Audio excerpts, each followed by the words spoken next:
ഉണ്ടാക്കി നമ്മൾ വായിച്ചു തുടങ്ങും. അപ്പോഴും കുറെ ചോദ്യങ്ങൾ ബാക്കിയാണ്. എന്ത് വായിക്കണം, എത്ര വായിക്കണം എന്നൊക്കെയുള്ള ചോദ്യങ്ങളാണ് പ്രസക്തമാണ്. ഇപ്പൊ മലയാളം എഴുത്ത് പഠിക്കുന്നവരെ സംബന്ധിച്ച് എനിക്ക് ഉറപ്പ് പറയാവുന്ന ഒരു കാര്യം, ഒരുപാട് വാരിവലിച്ച് വായിക്കേണ്ട കാര്യം പരീക്ഷയ്ക്കില്ല. നിങ്ങളുടെ ജീവിതത്തിൽ അതുണ്ട്, തീർച്ചയായിട്ടും വലിയ വായന ആവശ്യമാണ്. നിങ്ങളുടെ പദകോശം നന്നാവുന്നത് വളരെ ഉപകാരപ്പെടും. നിങ്ങളുടെ ഉപന്യാസം പോലുള്ള ലേഖനം പോലെയുള്ള എഴുത്തുകളുടെ ഘടന നിർണ്ണയിക്കുന്നതിൽ അതിന് വലിയ പ്രാധാന്യമുണ്ട്. നിങ്ങൾ സർഗാത്മക രചനയിലേക്ക് വരുമ്പോഴും അതിന് വലിയ ഗുണാത്മകമായ വശങ്ങളുണ്ട്. പക്ഷേ പരീക്ഷയ്ക്ക് എഴുതാൻ അത്ര പ്രയാസമൊന്നുമില്ല. പരീക്ഷയ്ക്ക് നിങ്ങളുടെ ടെക്സ്റ്റ് ബുക്ക് എടുത്ത് നോക്കിയാൽ തന്നെ അറിയാം. അതിനകത്ത് അതിന്റെ ഔട്ട്കം നേരത്തെ പറഞ്ഞിട്ടുണ്ട്.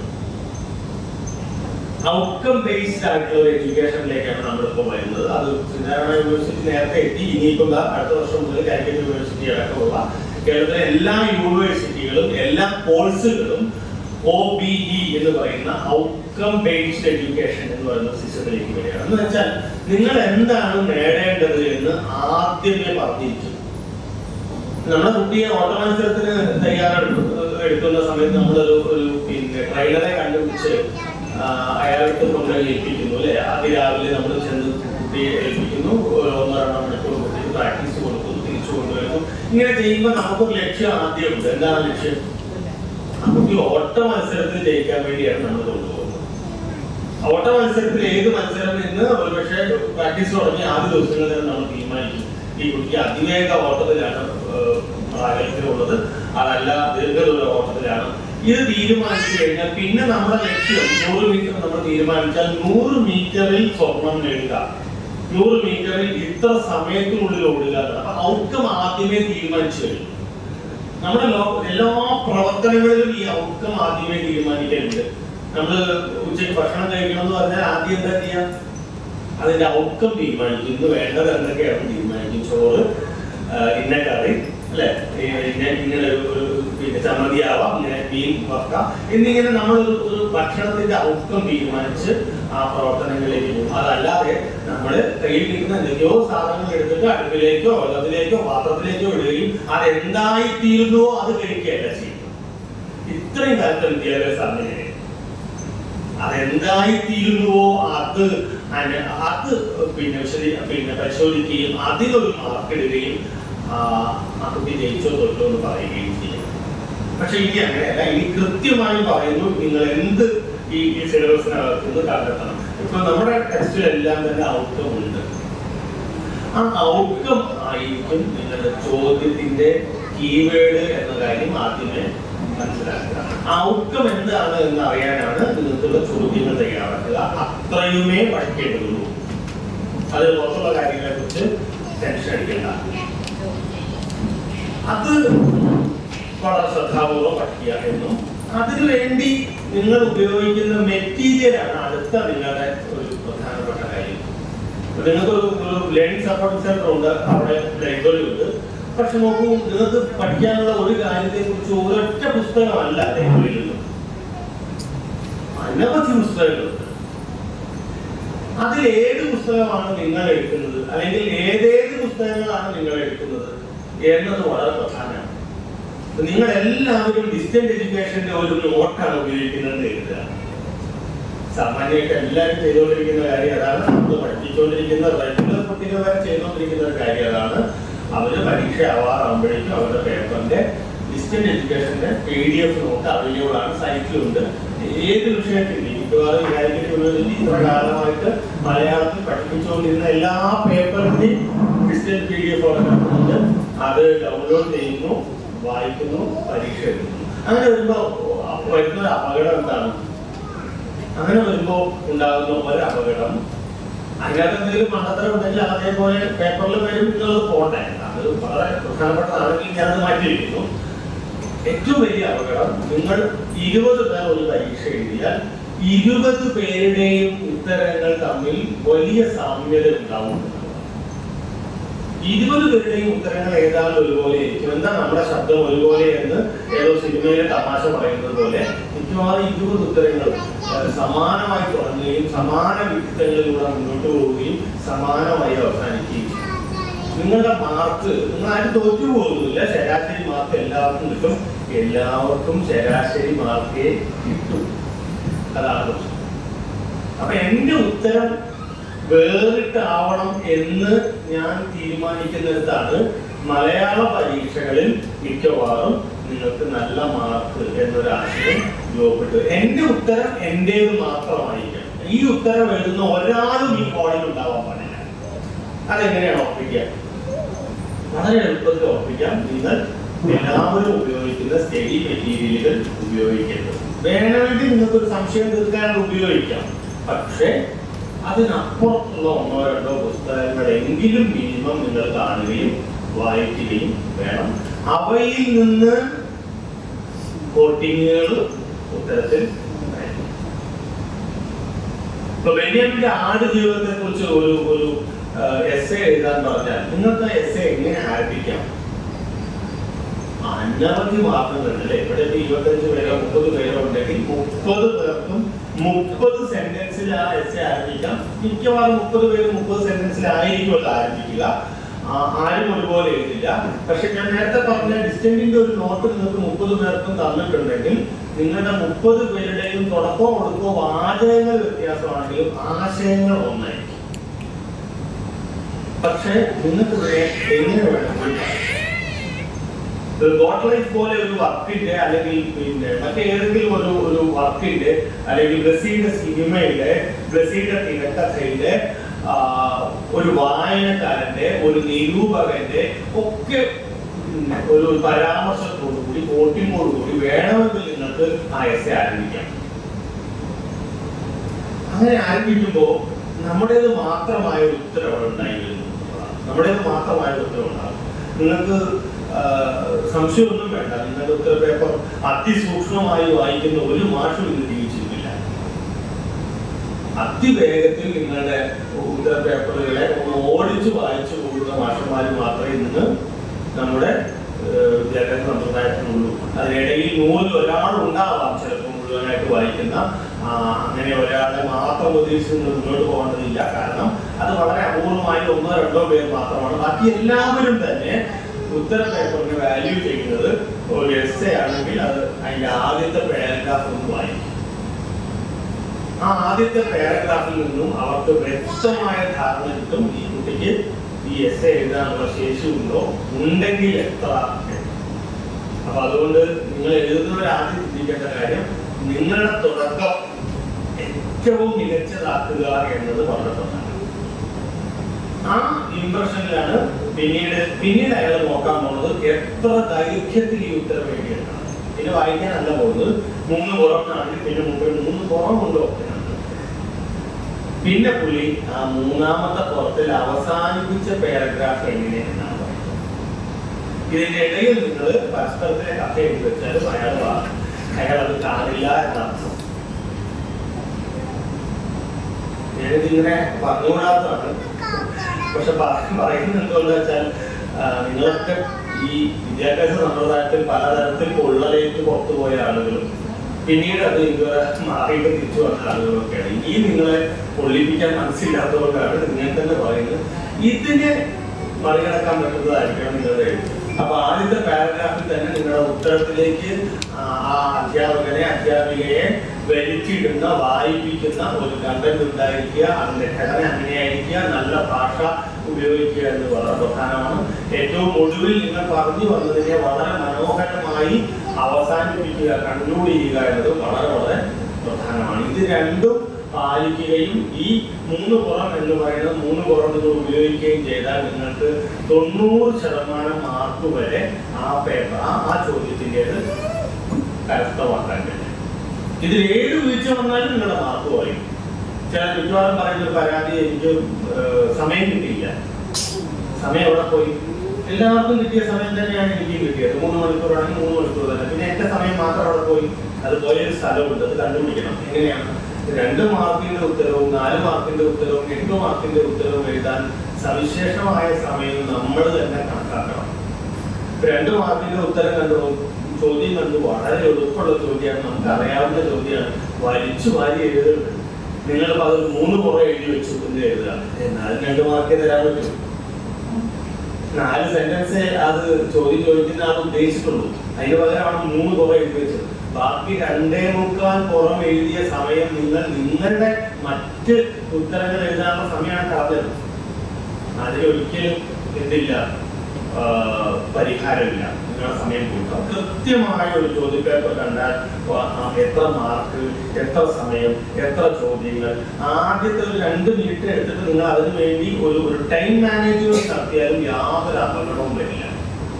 ആ ടൈം മാനേജ്മെന്റ് കൃത്യമായി സൂക്ഷിക്കുകയും വേണം. അതായത് 12ാമത്തെ ചോദ്യത്തിന്റെ ഉത്തരം എഴുതാൻ 22 മിനിറ്റാണ് നിങ്ങളുടെ ടൈം മാനേജ്മെന്റ് പ്രകാരം നിങ്ങൾ കണ്ടെത്തിയെങ്കിൽ 12 എന്ന് എഴുതി ഉത്തരം എഴുതി തുടങ്ങുന്ന സമയത്ത് ആ ചോദ്യ പേപ്പറിൽ നിങ്ങൾ സമയം നോക്കി രേഖപ്പെടുത്തുക. എന്താണ്? ഇപ്പോൾ സമയം 10 മണി കഴിഞ്ഞ് 11 മിനിറ്റ് എന്ന് വെച്ചാൽ ഇനി 22 മിനിറ്റേ ഉള്ളൂ. അപ്പൊ 10 മണി കഴിഞ്ഞ് 33 എന്ന മിനിറ്റിലേക്ക് എത്തുമ്പോൾ നിങ്ങൾ ഈ ഉത്തരം തീർന്നിരിക്കണം. ആ 33 എത്തുമ്പോൾ നിങ്ങൾ എവിടെയാണോ ഉത്തരം എഴുതി നിർത്തിയത് ആ സെന്റൻസിൽ അത് ക്ലോസ് ചെയ്തിരിക്കണം. പിന്നെ ഒരു വരി എഴുതാൻ നിങ്ങൾക്ക് അവകാശമില്ല. എഴുതിയാൽ അത് നിങ്ങളുടെ വേറെ ഉത്തരത്തിന്റെ സമയമാണ്. ഇത്ര കണിശമായിട്ട് സമയം ക്രമീകരിക്കുകയും ഇത്രയും കാര്യങ്ങൾ ചെയ്താൽ നിങ്ങളുടെ പരീക്ഷ പേടി അതോടെ തീരുമെന്ന് ഞാൻ ചെയ്യുന്നു. ഇനി അടുത്ത പേടിയാകുമ്പോൾ നമ്മളിപ്പോൾ എന്നെ ഇവിടെ എത്തിച്ച ഒരു കാര്യം, അത് ഫീൽഡ് വർക്ക് എന്നും ഇന്റേൺഷിപ്പ് എന്നും ടീച്ചിങ് പ്രാക്ടീസ് എന്നൊക്കെയുള്ള വ്യത്യസ്ത കാറ്റഗറികളിൽ നിങ്ങൾക്ക് തന്നുകൊണ്ടിരിക്കുന്ന ഒരു ജോലിയെ കുറിച്ചാണ്. കൂടാതെ അസൈൻമെന്റ് മിക്കവാറും എല്ലാവരും വെച്ചു എന്ന് ഞാൻ വിചാരിക്കുന്നു. ഇനിയും വെക്കാനുണ്ട് എന്ന് ഞാൻ വിചാരിക്കുന്നു. അല്ലെ, എന്നാ ലാസ്റ്റ് ഡേറ്റ്? അസൈൻമെന്റിനെ കുറിച്ച് ആദ്യം പറയാം, എന്നിട്ട് ഓരോന്നായിട്ട് പറയാം. ഞാൻ അങ്ങനെ ഒരുപാട് നേരം പ്രസംഗിക്കാനൊന്നും ഉദ്ദേശിക്കുകയില്ല. നിങ്ങൾ എന്തെങ്കിലും ചോദ്യങ്ങളൊക്കെ ഉണ്ടെങ്കിൽ തുടർന്ന് സംസാരിക്കുകയും ചെയ്യാൻ കഴിയും. അസൈൻമെന്റ് ആ പേര് പറയുന്ന പോലെ തന്നെ ഉദ്ദേശമില്ല. ഞങ്ങൾ എന്താണ് ഉദ്ദേശിക്കുന്നതെന്ന് ഞാൻ പറയാൻ ഉദ്ദേശിക്കുന്നത്. നിങ്ങൾ എങ്ങനെ ചെയ്യണം എന്നല്ല, ഉദ്ദേശം ഇത്രയേ ഉള്ളൂ. അതിനനുസരിച്ച് നിങ്ങൾക്ക് എന്ത് വേണമെങ്കിൽ ചെയ്യാം. ഞങ്ങൾ ഉദ്ദേശിക്കുന്ന അസൈൻമെന്റ് കൊണ്ട് ഒരു 10 12 പേജ് വലുപ്പമുള്ള ഒരു ഫയലാണ് ഉദ്ദേശിക്കുന്നത്. അത് മാക്സിമം 15 പേജ് വരെ ആക്കാം. മിനിമം ഒരു 12 പേജിൽ നിർത്തിയാൽ നന്നായി. അപ്പോ 12 പേജോ അതിന് തൊട്ട് മുകളിലോ ഉള്ള ഒരു ബൈൻഡഡ് ആയ സ്റ്റാപ്ലർ ചെയ്ത അല്ലെങ്കിൽ പിന്നെ അടിച്ചിട്ടുള്ള ഒരു ഫയലാണ് അസൈൻമെന്റ് കൊണ്ട് ഞങ്ങൾ രൂപപരമായി ഉദ്ദേശിക്കുന്നത്. ഓക്കെ, അതിന് തീർച്ചയായിട്ടും ശ്രീനാരായണ ഓപ്പൺ യൂണിവേഴ്സിറ്റിക്ക് ചില പിടിവാശികളുണ്ട്. അതൊന്ന്, സ്വന്തം കൈപ്പടയിൽ എഴുതിയിരിക്കണം. ടീച്ചിങ് ചെയ്തോ ബന്ധടിച്ചോ പാടില്ല എന്നാണ്. അത് അങ്ങനെ ഒരു പിടിവാശി പറയുന്നതിന് 2-3 കാര്യങ്ങളുണ്ട്. ഒന്ന്, നിങ്ങളുടെ എഴുത്തും നിങ്ങളുടെ വൃത്തിയും പിന്നെ കൈയക്ഷരമൊക്കെ മനസ്സിലാക്കുക എന്നുള്ള ഒരു കാര്യമുണ്ട്. രണ്ടാമത്തെ കാര്യം, ഇപ്പൊ നമ്മളൊരു AI യുഗത്തിലാണ് ജീവിക്കുന്നത് എന്നുള്ളതുകൊണ്ട് ഒരു അസൈൻമെന്റ് എഴുതാൻ നമുക്കിപ്പോ വലിയ പാഠമൊന്നുമില്ല. സിസ്റ്ററിനോട് പറഞ്ഞാൽ മതി, നിങ്ങൾക്ക് ഏത് വിഷയത്തിലും അവർ അസൈൻമെന്റ് എഴുതി തരും. അത് അങ്ങനെ പ്രിന്റ് എടുത്ത് കൊണ്ടുവരണ്ട എന്നൊരു ലക്ഷ്യമുണ്ട്. മലയാളത്തിൽ പോലും, താരതമ്യേന മലയാളത്തിലാണ് നമുക്ക് ഇത്തിരി നമ്മുടെ വിക്കിപീഡിയ വളരെ സൂക്ഷിച്ചു കിടക്കുന്നത്. എങ്കിൽ പോലും നിങ്ങളുടെ ഈ പറഞ്ഞ നിങ്ങൾക്ക് തന്നുകൊണ്ടിരിക്കുന്ന ചോദ്യങ്ങളുടെയൊക്കെ അത്യാവശ്യം നല്ല ഉത്തരങ്ങൾ തരാൻ ഇപ്പോൾ AI പറ്റും. അപ്പോ അതാവരുത് എന്നും ഉദ്ദേശിക്കുന്നു. അതുകൊണ്ടാണ് കൈപ്പട എന്നുള്ളതായിട്ടും പറയുന്നത്. മറ്റൊന്ന്, അതിന്റെ ഫോർമാറ്റ് നിങ്ങൾക്ക് അറിയാം. ഒരു ഫേസിംഗ് ഷീറ്റ് വേണം എന്ന് നിങ്ങൾ നേരത്തെ പറഞ്ഞിട്ടുണ്ടാവില്ലേ? അത് ഓൾറെഡി ഡൗൺലോഡ് ആണ്. ഫേസിംഗ് ഷീറ്റ് ഉണ്ട്. അതൊക്കെ ഫ്രണ്ട് പേജ് എന്നാണ് ഫേസിംഗ് ഷീറ്റിനെ നമ്മൾ മനസ്സിലാക്കുന്നത്. ഫ്രണ്ട് പേജ് നമ്മൾ മുമ്പൊക്കെ ചെയ്തിട്ടുണ്ട്. എന്താണ്, വലിയ കളർ മാത്രമൊക്കെ എടുത്തിട്ട് അസൈൻമെന്റ് വൃത്തിയായിട്ട് എഴുതും അല്ലേ?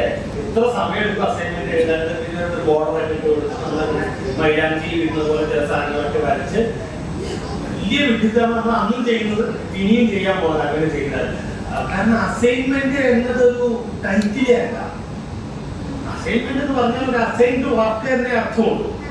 നിങ്ങൾ എന്തിനാണ് അത് ചെയ്തത് എന്നതാണ് ടൈറ്റിൽ. നിങ്ങൾ ഈ പെണ്ണൊക്കെ ഉപയോഗിച്ച് ഇങ്ങനെ വൃത്തിയാക്കി എഴുതിക്കോളൂ എന്നതറിയോ നിങ്ങളുടെ വിഷയത്തിന്റെ ടൈറ്റിൽ. അസൈൻമെന്റ് അപ്പല്ലേ എന്നത് വിഷയമേ അല്ല. അത് ഞാൻ മുൻപത്തെ എഴുത്തിനെ കുറിച്ചാണ് പറഞ്ഞത്. ഇവർക്ക് അതും ആവശ്യമില്ല. ഓപ്പൺ യൂണിവേഴ്സിറ്റിക്ക് അതും ആവശ്യമില്ല. ഓപ്പൺ യൂണിവേഴ്സിറ്റിക്ക് നിങ്ങളുടെ ഫേസ് ഷീറ്റ് ആണ് വേണ്ടത്. അതിൽ കൃത്യമായ ഒരു ഫോർമാറ്റ് ഉണ്ട്. അവിടെ നിങ്ങൾ നിങ്ങളുടെ പേരും കാര്യങ്ങളും പൂരിപ്പിച്ചാൽ മാത്രം മതി. വേറെ അനാവശ്യമായ ഡെക്കറേഷൻ ഒന്നും നടത്തണ്ട. ഓക്കെ, ഫേസിംഗ് ഷീറ്റ് കഴിഞ്ഞാൽ പിന്നെ നിങ്ങളുടെ അസൈൻമെന്റിൽ വേണ്ടത്, നിങ്ങൾ ഒന്നാമത്തെ പേജ് ആരംഭിക്കുന്നു. അവിടെ വേണ്ടത് നിങ്ങൾ ചൂസ് ചെയ്ത ചോദ്യം ഏതാണ്. അസൈൻമെന്റിൽ നിങ്ങൾക്ക് നിർദ്ദിഷ്ടമായ ചില വിഷയങ്ങൾ പറഞ്ഞിട്ടില്ലേ, അതിൽ നിന്നൊന്നാണല്ലോ കഴിഞ്ഞത്, അത് അവിടെ എഴുതുക. അത് എഴുതി കഴിഞ്ഞാൽ നിങ്ങളുടെ അസൈൻമെന്റ് ആരംഭിക്കുന്നു. അപ്പോൾ ഉറപ്പായിട്ടും അറിയാം, അസൈൻമെന്റ് ആവട്ടെ, ഉപന്യാസം ആവട്ടെ, ലേഖനമാവട്ടെ, സെമിനാർ പേപ്പർ ആവട്ടെ, എല്ലാത്തിന്റെയും തുടക്കം ഒരു തത്വമില്ലാതെ ആമുഖം ആയിരിക്കും അല്ലെ. ഇൻട്രൊഡക്ഷനിലെ തുടങ്ങുന്നത്. അപ്പൊ നമ്മൾ ആദ്യം ഇൻട്രൊഡക്ഷൻ എഴുതുക. അത് ആമുഖം എന്ന് ടൈറ്റിൽ തന്നെ കൊടുത്തോളൂ. അത് ഒരു കുറച്ച് സ്പേസ് ഒക്കെ വിട്ട് വൃത്തിയായി ഈ A4 ഷീറ്റിന്റെ 4 സൈഡിലും കുറച്ച് ബോർഡറൊക്കെ വിട്ട് വേണമെങ്കിൽ വരയ്ക്കാതെയും ബോർഡർ വിടാം, വരച്ചിട്ട് വിടാം. അത് വൃത്തിക്ക് ഒരു ആമുഖം എന്നൊരു സബ്ജക്ട് കൊടുത്ത് ഒരു ടാബൊക്കെ വിട്ട് പ്രിന്റ് ചെയ്തതുപോലെ വളയാതെ വൃത്തിയായി എഴുതും. ഇതിനിടയിൽ എനിക്കൊക്കെ അത്യാവശ്യം വിടവൊക്കെ ആവാം. കുഞ്ഞുകുഞ്ഞായി എഴുതി നടക്കേണ്ട കാര്യമൊന്നുമില്ല.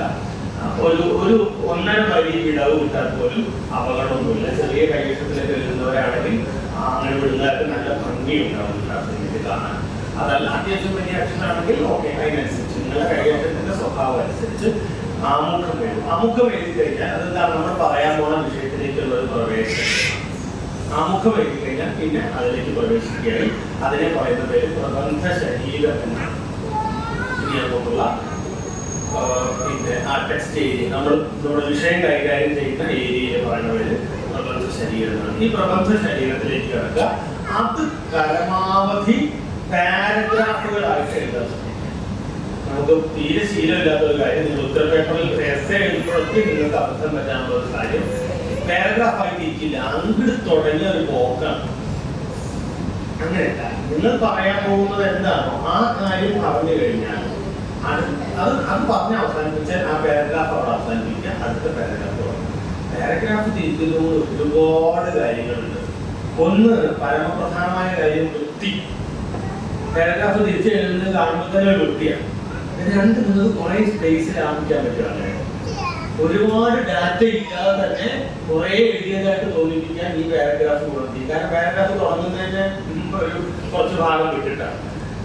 കഴിഞ്ഞ പാരഗ്രാഫ് നിർത്തിയതിന്റെ ഒരു പകുതിയിലായിരിക്കും. അതിന് രണ്ടിന്റെ ഇടയിൽ ഒരു ലൈൻ വെറുതെ വിടാം. ഈ പുതിയ പാരഗ്രാഫിൽ വേണമെങ്കിൽ ഒരു സബ്വേഡ് കൊടുക്കാം. അപ്പൊ അതിന് മുമ്പ് ഒരു സബ്വേഡിന്റെ മുമ്പ് ഒരു വരി വിടാം, ശേഷം ഒരു വരി വിടാം. ഇതെല്ലാം നിങ്ങൾക്ക് സ്പേസിൽ ആരംഭിക്കുന്നു, വൃത്തി കൂടുകയും ചെയ്യും എഴുതുന്നതാണ്. ഇത് ഉത്തരപേപ്പറിലും ചെയ്യാം. പ്രധാനപ്പെട്ട ഭാഗങ്ങൾ അണ്ടർലൈൻ ചെയ്യാം. അത് ഉത്തരപേപ്പറിലും ചെയ്യാം, അസൈൻമെന്റിലും ചെയ്യാം. അസൈൻമെന്റിൽ ചെയ്യണം എന്ന് ഓപ്പൺ യൂണിവേഴ്സിറ്റി ആവശ്യപ്പെടുന്ന ഒരു കാര്യം കൂടിയുണ്ട്. അത് ഉത്തരപേപ്പറിൽ ആവശ്യമില്ല, അസൈൻമെന്റിൽ മാത്രമാണ്. അത് ഫുട് നോട്ടുകൾ ഉപയോഗിക്കണം എന്ന് അസൈൻമെന്റിൽ പറയുന്നത്. അങ്ങനെ പറയുന്നത് ലോജിക്കലാണോ എന്ന് ചോദിച്ചാൽ പേഴ്സണലി എനിക്ക് അതിനോട് വിയോജിപ്പുണ്ട്. യൂണിവേഴ്സിറ്റി അങ്ങനെ പറയുന്നതോട് ഫുട് നോട്ടുകൾ ഉപയോഗിക്കാം എന്ന് യൂണിവേഴ്സിറ്റി പറഞ്ഞാൽ മനസ്സിലാക്കാം. പക്ഷെ ഉപയോഗിക്കണം എന്ന് പറയുന്നതിന് യുക്തി എനിക്ക് മനസ്സിലായില്ല. കാരണം ഫുട് നോട്ട് എന്താണ്? ഫുട് നോട്ട് നമ്മൾ പറഞ്ഞുകൊണ്ടിരിക്കുന്ന എഴുതിക്കൊണ്ടിരിക്കുന്ന കാര്യത്തിൽ ഏതെങ്കിലും ഒരു വാക്കിന് വിശദീകരണം ആവശ്യമുണ്ടെങ്കിൽ അതിന് വേണ്ടിയിട്ടുള്ളതാണ് ഫുട് നോട്ട്. ഇപ്പൊ നമ്മള് ഭക്ഷണ സാധനങ്ങളെ പറ്റി പറഞ്ഞുകൊണ്ടിരിക്കുമ്പോൾ കുഴിമന്തി എന്നൊരു വാക്ക് എഴുതിയിട്ടുണ്ടായിരുന്നില്ല. അസൈൻമെന്റിൽ കുഴിമന്തി എന്നൊരു വാക്ക് എഴുതി. ഞാൻ അന്ന് കുഴിമന്തി കഴിച്ചിട്ടാണ് വീട്ടിൽ നിന്ന് ഇറങ്ങിയത്, അല്ലെങ്കിൽ കുഴിമന്തി കഴിക്കാനാണ് വീട്ടിൽ നിന്ന് ഇറങ്ങിയത് ഞാൻ പറഞ്ഞു. അപ്പോ എനിക്ക് ഒരു പ്രശ്നം വരുന്നു. അവിടെ ഈ കുഴിമന്തി ഞാൻ ഇവിടെ അഡ്രസ് ചെയ്ത് കഴിഞ്ഞു, പക്ഷെ ഈ സംഗതി എല്ലാവർക്കും മനസ്സിലായിക്കൊള്ളുന്നില്ല ഈ വാക്ക്. അപ്പൊ അതിന്റെ ഒരു വിശദീകരണം കൊടുക്കാൻ നന്നായിരിക്കും. ഇതൊരു അറേബ്യൻ ഫുഡാണെന്നും ഇത് ഉണ്ടാക്കുന്ന രീതി ഇങ്ങനെയാണെന്നും പറഞ്ഞൊന്ന് പരിചയപ്പെടുത്തിയാൽ നന്നായിരിക്കും. പക്ഷെ അത് അവിടെ പരിചയപ്പെടുത്തിയാലോ ഈ ഫ്ലോ അങ്ങ് പോവുകയും ചെയ്യും. കുഴിമന്തി കഴിക്കാനാണ് ഞാൻ വീട്ടിൽ നിന്ന് ഇറങ്ങിയതെന്ന് പറഞ്ഞിട്ട് പിന്നെ ഞാൻ ബൈക്ക് നിർത്തി എന്റെ കൂട്ടുകാരിയെ കൂട്ടുന്ന കാര്യം അടുത്ത് എഴുതാൻ പോകണം. ആ ഫ്ലോയിലേക്ക് ഞാൻ പോകണം. അതിന്റെ ഇടയിൽ കുഴിമന്തിയുടെ റെസിപ്പി എഴുതി വെച്ചാൽ പറ്റ പൊളിഞ്ഞു വാക്കുന്നുണ്ടോ. ഇവിടെയാണ് ഫുട് നോട്ടിന്റെ റെസിപ്പി. അപ്പൊ നമ്മൾ എന്തെങ്കിലും കുഴിമന്തിന്ന് എഴുതിയിട്ട് നമ്മളൊരു നമ്പർ ഇടുന്നു മുകളിൽ ചെറുതായിട്ട് 1. ആ ഷീറ്റിലെ ഒന്നാമത്തെ 1 എഴുതുന്നു. താഴെ അസൈൻമെന്റിന്റെ ആ A4ന്റെ താഴെ ഒരു വര വരച്ച് കുറച്ച് സ്പേസ് നമുക്ക് എഴുതാൻ എത്ര വേണം എന്ന് ആലോചിച്ചിട്ട് ആ സ്പേസ് എടുത്തിട്ട് ഒരു വര വരയ്ക്കുന്നു. ഈ 1 എന്ന് ഒന്നുകൂടി എടുത്ത് എഴുതുന്നു. ആ 1ന്റെ സൂചനയാണ് ഇവിടെ 1 എഴുതുന്നു. കുഴിമന്തിയെ കുറിച്ചുള്ളൊരു സാമാന്യ വിവരം അവിടെ. അപ്പൊ എന്നാൽ വായിക്കുന്ന ആൾക്ക് കുഴിമന്തി അറിയാവുന്ന ഒരാളാണെങ്കിൽ ഇയാൾ ഫുട് നോട്ട് മൈൻഡ് ചെയ്യേണ്ട കാര്യമില്ല. അതിന് മുന്നോട്ട് പോകട്ടെ, ആ ഫ്ലോ നഷ്ടപ്പെടുത്തണ്ട. മറ്റൊരാൾക്ക് കൺഫ്യൂഷൻ ഉണ്ട് എങ്കിൽ ആ ഫ്ലോ നഷ്ടപ്പെടുത്താതെ തന്നെ വേണമെങ്കിൽ അത് മുഴുവൻ വായിച്ചു കഴിഞ്ഞിട്ട് പിന്നീടോ അതല്ല അവിടെ വെച്ചോ അറ്റൻഡ് ചെയ്യാം ഈ ഫുട്നോട്ടിലേക്ക്. ഇതിനാണ് ഫുട്നോട്ട്. പക്ഷെ നിങ്ങളുടെ യൂണിവേഴ്സിറ്റി അത് ഉൾപ്പെടുത്തണം എന്ന് പറഞ്ഞതുകൊണ്ട് നിങ്ങൾ ഉൾപ്പെടുത്തിക്കോളൂ. അത് വേണം എന്നാണ് പറഞ്ഞിട്ടുള്ളത്. അതുകൊണ്ട് നിങ്ങളുടെ അസൈൻമെന്റിൽ എല്ലാ പേജുകളിലും വേണമെന്നില്ല, പക്ഷെ ഒരു 12 പേജിലെ 2 or 3 പേജിലെങ്കിലും നിങ്ങൾ അടിക്കുറിപ്പുകൾ നോട്ടുകൾ ഉപയോഗിക്കുന്നത് നന്നായി. ഫുട് നോട്ട് കൊടുക്കാൻ 2 രീതികളുണ്ട്. ഓപ്പൺ യൂണിവേഴ്സിറ്റി പേജിന്റെ ഒടുവിൽ എന്നാണ് പറയുന്നത്. അതല്ലാത്തൊരു മാർഗമുണ്ട്. എല്ലാ ഫുട് നോട്ടുകളും ഒരു 5 ഫുട് നോട്ടുകൾ നിങ്ങൾ ഉപയോഗിച്ചിട്ടുണ്ട്, 1, 2, 3, 5 നമ്പർ ഇട്ട് വെച്ചിട്ടുണ്ട് ഓരോ വാക്കിനെങ്കിൽ അതെല്ലാം കൂടി അവസാനം ഒറ്റ പേജിൽ വെച്ചാണ്. അടിക്കുറിപ്പുകൾ എന്ന് മാത്രം ഒരു പേജ് സെപ്പറേറ്റ് കൊടുത്ത് ഇയാൾ തന്നെ എഴുതി വെച്ചാൽ ഇതും തെറ്റായ രീതിയിലുമല്ല. പക്ഷെ നമ്മുടെ ഓപ്പൺ യൂണിവേഴ്സിറ്റി പൊതുവിൽ പേജിന്റെ ഒടുവിൽ എന്നാണ് പറയുന്നത്. അതുകൊണ്ട് നിങ്ങൾ അങ്ങനെ എഴുതിക്കോളൂ. അപ്പൊ പാരഗ്രാഫ്, സബ്ഹെഡ്, ഫുട്നോട്ട്, ഇത്രയും കാര്യങ്ങൾ ഓർക്കുക. ഇതെല്ലാം പ്രബന്ധ ശരീരത്തിന്റെ ഭാഗമാണ്. പ്രബന്ധ ശരീരം എങ്ങനെയാണ്? പതിയെ തുടങ്ങി ഒരു സെന്ററിൽ എത്തുമ്പോൾ വളരെ കോറായ കാര്യങ്ങൾ പറഞ്ഞ് അവസാനം ആവുമ്പോഴേക്കും അതിന്റെ ഒരു പരിസമാപ്തിയിലേക്ക്, ഫൈൻഡിങ്സിലേക്ക് എത്തുന്ന വിധത്തിലാണ് സെറ്റ് ചെയ്യേണ്ടത്. ഒരു 5 പാരഗ്രാഫാണ് നിങ്ങളുടെ പ്രബന്ധ ശരീരത്തിൽ. ഈ 5 എണ്ണം അങ്ങനെയാണ് സെറ്റ് ചെയ്യുന്നത്. ഒന്നാമത്തെ പാരഗ്രാഫ് പ്രവേശകം പോലെ ആ വിഷയത്തിന്റെ ഡീറ്റെയിൽസിലേക്ക് പറഞ്ഞ്, രണ്ടാമത്തെ പാരഗ്രാഫിൽ അതിന്റെ കുറച്ചുകൂടി ഉള്ളിലേക്ക് കടന്ന്, മൂന്നാമത്തെ പാരഗ്രാഫിൽ കോറായ വിഷയം ചർച്ച ചെയ്ത്, നാലാമത്തെ പാരഗ്രാഫിൽ അതിൽ നിന്ന് എത്താവുന്ന ചില നിരീക്ഷണങ്ങൾ ആലോചിച്ച്, അഞ്ചാമത്തെ പാരഗ്രാഫിൽ അതിന്റെ ഒരു കൺക്ലൂഷനിലേക്ക്, ആ ബോഡിയുടെ ഒരു കൺക്ലൂഷനിലേക്ക് എത്തുന്ന രീതിയിലാണ് പോകേണ്ടത്. അതിനുശേഷം പിന്നെ വളരെ പ്രധാനപ്പെട്ട കാര്യം നമ്മുടെ ഫൈൻഡിങ്സ് എന്താണ് എന്ന് എഴുതുക. ഉപസംഹാരം എന്നോ നിഗമനങ്ങൾ എന്നോ ഒരു ടൈറ്റിൽ സബ്ജക്ട് കൊടുത്തിട്ട് നിങ്ങൾ എന്താണ് ഈ അസൈൻമെന്റിൽ നിങ്ങൾ കണ്ടെത്തിയത് അല്ലെങ്കിൽ നിങ്ങൾക്ക് മനസ്സിലായത് എന്നുള്ള കാര്യം അവിടെ എഴുതിയിരിക്കുക. അതിനുശേഷം നിർബന്ധമായിട്ടും മറക്കാതെ രേഖപ്പെടുത്തേണ്ട ഒരു പേജ് കൂടിയിട്ട് അത് റെഫറൻസ് ആണ്, ഗ്രന്ഥസൂചിയാണ്. ഗ്രന്ഥസൂചി നിർബന്ധമായിട്ടും 5 കുറയാത്ത നമ്പറിൽ ആയിരിക്കണം എന്ന് അവർ പറയുന്നത്. കാരണം മിനിമം 5 പുസ്തകങ്ങളെങ്കിലും നിങ്ങൾ ഈ അസൈൻമെന്റിന് വേണ്ടി വായിച്ചിരിക്കണം. അവിടെ നിന്നൊരു ടെക്നിക്ക് ഉപയോഗിക്കാവുന്നത് 5 അല്ല, അവർ 5 പറഞ്ഞ് നമുക്ക് 10 കൊടുക്കാം. കാരണം അതും വലിയ പ്രയാസമുള്ള കാര്യമില്ല. നിങ്ങൾ ഏത് വിഷയത്തിലും നിങ്ങൾ വായിച്ച പുസ്തകം തന്നെ ആവണം റെഫറൻസ് എന്നൊന്നും പറഞ്ഞില്ല. നിങ്ങൾ ഈ അസൈൻമെന്റിന് വേണ്ടി കണ്ട പുസ്തകങ്ങൾ, തൊട്ട പുസ്തകങ്ങളൊക്കെ ഇതിന്റെ റെഫറൻസ് ആണ്. ഒരു പുസ്തകം എടുത്ത് നമ്മൾ മുഴുവൻ വായിക്കണമെന്നില്ല. ഒരു പുസ്തകം എടുത്തു, ഇതില് ഈ വിഷയത്തെ പറ്റി MTയുടെ മണ്ണിനെ കുറിച്ച് ഈ പുസ്തകത്തില് 189-ാമത്തെ പേജിൽ ആരോ ഒരു ചെറിയ കഷ്ണം പറഞ്ഞിട്ടുണ്ട്. ഓക്കെ, നിങ്ങൾ അത് വായിച്ചു. അത് നിങ്ങൾ അതേപോലെ അവിടെ രേഖപ്പെടുത്തിയിട്ട് റെഫറൻസ് വെച്ചിട്ടില്ല, അതിന്റെ ആവശ്യമില്ല. പക്ഷെ വായിച്ചു, നിങ്ങൾക്ക് ഉപകാരപ്പെട്ടിട്ടുണ്ട് എങ്കിൽ ആ പുസ്തകം നിങ്ങൾക്ക് റെഫറൻസിൽ ഉപയോഗിക്കാവുന്നതാണ്. ആ പുസ്തകവും ഞാൻ ഇതിന് വേണ്ടി കണ്ടിട്ടുണ്ട് എന്നാണ് എൻ്റെ അർത്ഥം. നേരിട്ട് റെഫറൻസുള്ള കുറച്ച് ബുക്കുകൾ എന്തായാലും ഉണ്ടാവുകയും ചെയ്യും. അവിടെയൊക്കെ നിങ്ങൾ എന്താണോ പുസ്തകത്തിന് എടുത്തത് അത് അതേപോലെ ആ പുസ്തകത്തിന്റെ പേജ് നമ്പറോട് കൂടി അതാണ് എഴുതിയതാണ് എന്നതിന്റെ വേണ്ടതർത്ഥം പറയുക എന്നുള്ളത്. അത് നമ്മുടെ മര്യാദയുടെ ഭാഗമാണ്, നമ്മുടെ സത്യസന്ധതയുടെ ഭാഗമാണ്. നമുക്ക് ആരുടെയും പിന്നെ ഡാറ്റ മോഷ്ടിക്കേണ്ട കാര്യമില്ല. ചെയ്യുന്ന പോലെ നമ്മൾ ചെയ്യാൻ പാടില്ല. അത് മെഷീനാണെന്ന് പറയാം. നമ്മൾ മനുഷ്യരല്ലേ. ചെയ്യുന്നതൊക്കെയാണ് ഒരുപാട് ഡാറ്റ കിടക്കുന്ന ലോകമെമ്പാടും. അതിനെല്ലാം മോഷ്ടിച്ചിട്ടാണ് നമ്മൾ ചോദ്യം ചോദിച്ച ഉത്തരം തരുന്നത്. അല്ലാതെ അതിന് ബുദ്ധിയൊന്നുമില്ല. അത് നമ്മൾ ചെയ്യേണ്ട. കാരണം പ്രത്യേകിച്ച് അവർ പറയുന്നത് പ്ലേജറിസം പാടില്ല എന്ന് പറയുന്നുണ്ട്. അപ്പൊ നമ്മൾ ഒറ്റ കാര്യം ചെയ്യുള്ളൂ. എത്രയോ പേരെ പറ്റി പറഞ്ഞിട്ടുണ്ട്. ആവട്ടെ, അവർ നമുക്ക് പ്രധാനപ്പെട്ടത് എടുക്കുക. അത് ആരാണോ പറഞ്ഞത് എന്ന് അവിടെ തന്നെ രേഖപ്പെടുത്തുക. ഇന്ന പുസ്തകത്തിൽ ഇന്നയാൾ ഇങ്ങനെ വന്നിട്ടുള്ള ഇങ്ങനെ പറഞ്ഞതായി കാണുന്നു, അത് എഴുതിയിരിക്കുക. അതുകൊണ്ട് യാതൊരു അപൂർവം നമുക്കില്ല. അദ്ദേഹം പറഞ്ഞിട്ടുള്ള കാര്യം അദ്ദേഹം പറഞ്ഞതായി തന്നെ കിടക്കട്ടെ. എന്നിട്ട് അതിൽ നിന്ന് നിങ്ങൾക്ക് യോജിപ്പോ ഉണ്ടെങ്കിൽ അടുത്ത സെന്റൻസിലേക്ക് നിങ്ങൾക്ക് പോവാം. പക്ഷേ അദ്ദേഹം ഇങ്ങനെ പറഞ്ഞെങ്കിലും മറ്റൊരു പുസ്തകത്തിൽ ഇങ്ങനെയാണ് കാണുന്നത്, അതും എഴുതിയിരിക്കുക. ഇവ രണ്ടും കൂടി ചേർത്ത് വെക്കുമ്പോൾ എനിക്ക് തോന്നുന്നത് ഇദ്ദേഹം പറഞ്ഞാണ് ശരിയെന്നാണ്. എന്നിട്ട് നിങ്ങൾ സ്റ്റാൻഡിലേക്ക് പോകുമ്പോൾ ഒരു പ്രശ്നമില്ല. ഇങ്ങനെയാണ് അതിൻ്റെ ഒരു അസൈൻമെന്റിനെ കുറിച്ചൊരു സാമാന്യം ഐഡിയ കിട്ടിയെന്ന്. ഗ്രന്ഥസൂചി എങ്ങനെ എഴുതണം എന്ന് കൂടി ആലോചിക്കുക. നിങ്ങൾക്ക് തോന്നിയ പോലെ എഴുതാൻ പറ്റില്ല. അതിനൊരു ഫോർമാറ്റ് ഉണ്ട്. MLA എന്നുള്ളൊരു ഫോർമാറ്റാണ് ഇപ്പോൾ നമ്മൾ കുറെ കാലമായിട്ട് ഉപയോഗിച്ചുകൊണ്ടിരിക്കുന്നത്. അത് മനസ്സിലാക്കാൻ അത്രയുള്ള എളുപ്പം 2-3 വഴികളുണ്ട്. ഒന്ന്, നിങ്ങൾക്ക് ആ ഫോർമാറ്റ് ഏതെങ്കിലും പുസ്തകത്തിൽ നിന്ന് എടുക്കാം, അതുപോലെ തന്നെ ഉപയോഗിക്കാം. ഗ്രന്ഥകാരന്റെ പേര്, വർഷം, കൃതിയുടെ പേര്, പബ്ലിക്കേഷൻ. ഇതാണ് ഒരു MLA ഫോർമാറ്റ്. മറ്റൊരു രീതി ഇങ്ങനെ എഴുതാറുണ്ട്: ഗ്രന്ഥകാരന്റെ പേര്, കൃതിയുടെ പേര്, പബ്ലിക്കേഷൻ, അവസാനം വർഷം. ഇത് ഏത് രീതി? ഈ രണ്ട് രീതിയിൽ ഒന്നും ഉപയോഗിക്കാം. ആ രീതി തന്നെ ആയിരിക്കണം നിങ്ങളുടെ എല്ലാ റെഫറൻസും. ഒന്ന് ഒരു രീതിയിൽ, രണ്ടാമത്തെ വേറെ, അങ്ങനെ പറ്റില്ല. ഒരേ രീതിയിൽ എഴുതുക. ഗ്രന്ഥകാരന്റെ പേര് പൊതുവിൽ ഇംഗ്ലീഷ്, MLA ഇംഗ്ലീഷ് ഫോർമാറ്റാണ്. അതിനുവേണ്ടി നമ്മൾ ചില പരിഷ്കാരങ്ങൾ വരുത്താറുണ്ട്. അതെനിക്ക് പേഴ്സണലി എനിക്ക് യോജിപ്പില്ലാത്തൊരു കാര്യം. ഉദാഹരണത്തിന് രാഘവൻ പയ്യനാട് എന്ന് പറഞ്ഞ ഒരാളുടെ പേര് അവർക്ക് സർനെയിമാണ് പ്രധാനം എന്നുള്ളതുകൊണ്ട്, ഇംഗ്ലീഷുകാരുടെ സർനെയിമാണ് പ്രധാനം എന്നുള്ളതുകൊണ്ട് അവർ പയ്യനാട് രാഘവൻ തന്നെ. നമ്മളത് കുറേ കാലമായിട്ട് അങ്ങനെ ഉപയോഗിച്ചു പോകുന്നത് അത് ആവശ്യമില്ല എന്നാണ് പേഴ്സണലി എൻ്റെ ബോധ്യം. നമുക്ക് രാഘവൻ പയ്യനാട് എഴുതുന്നതാണ് നമുക്ക് നല്ലത്. വള്ളത്തോൾ നാരായണ മേനോൻ എന്ന് എഴുതുന്നതാണ് നമുക്ക് നല്ലത്, അല്ലേ? അല്ലാതെ നാരായണ മേനോൻ നാരായണ വള്ളത്തോൾ എന്നൊക്കെ എഴുതിയിരിക്കുന്നത് ഭയങ്കര കോമഡി ആയിരിക്കും നമ്മളെ സംബന്ധിച്ച്. അവർക്കതാണ് പ്രധാനമന്ത്രി, അവരങ്ങനെ എഴുതിക്കോട്ടെ, എഴുതിക്കോട്ടെ, നമ്മളങ്ങനെ എഴുതുന്ന കാര്യമില്ല. അത്രയാണ് ആമുഖമായിട്ട് ഈ അസൈൻമെന്റിനെ കുറിച്ച് പറയാനുള്ളത്. നിങ്ങൾക്ക് വ്യക്തമായി തോന്നുന്നു. എന്തെങ്കിലും സംശയം ഉണ്ടെങ്കിൽ പിന്നീട് ചോദിക്കാം. രണ്ട് തരം അസൈൻമെന്റ് ഉണ്ട് നിങ്ങൾക്ക് മനസ്സിലായിട്ടുണ്ടാവും. ഇപ്പോൾ ഡിസ്ക്രിപ്റ്റീവും ഉണ്ട്, അനലിറ്റിക്കലും ഉണ്ട്. ഇപ്പോൾ ഒന്നാമത്തെ സെറ്റ് ഇപ്പോൾ ഡിസ്ക്രിപ്റ്റീവ് ആയിരിക്കും വെച്ചിട്ടുണ്ടാവുക, അനലിറ്റിക്കൽ കൂടി വെക്കേണ്ടതുണ്ട്. രണ്ട് തമ്മിൽ അങ്ങനെ വലിയ വ്യത്യാസമൊന്നുമില്ല ടെക്നിക്കലി. ഈ ഫോർമാറ്റുകളൊക്കെ അങ്ങനെ തന്നെ. പക്ഷേ നിങ്ങളുടെ ഫേസിംഗ് ഷീറ്റ് ചിലപ്പോൾ മാറും. അത് അവിടെ തന്നെ പ്രിസ്ക്രൈബ്ഡ് ഫോർമാറ്റ് ഉണ്ട്. അതിനകത്തുള്ള കാര്യത്തിൽ ഒറ്റ ശ്രദ്ധ വച്ചാൽ മതി. ഡിസ്ക്രിപ്റ്റീവ് എന്ന് പറഞ്ഞ വാക്കിന് എന്താണ് അർത്ഥം? അത് വിവരണാത്മകമാണ്.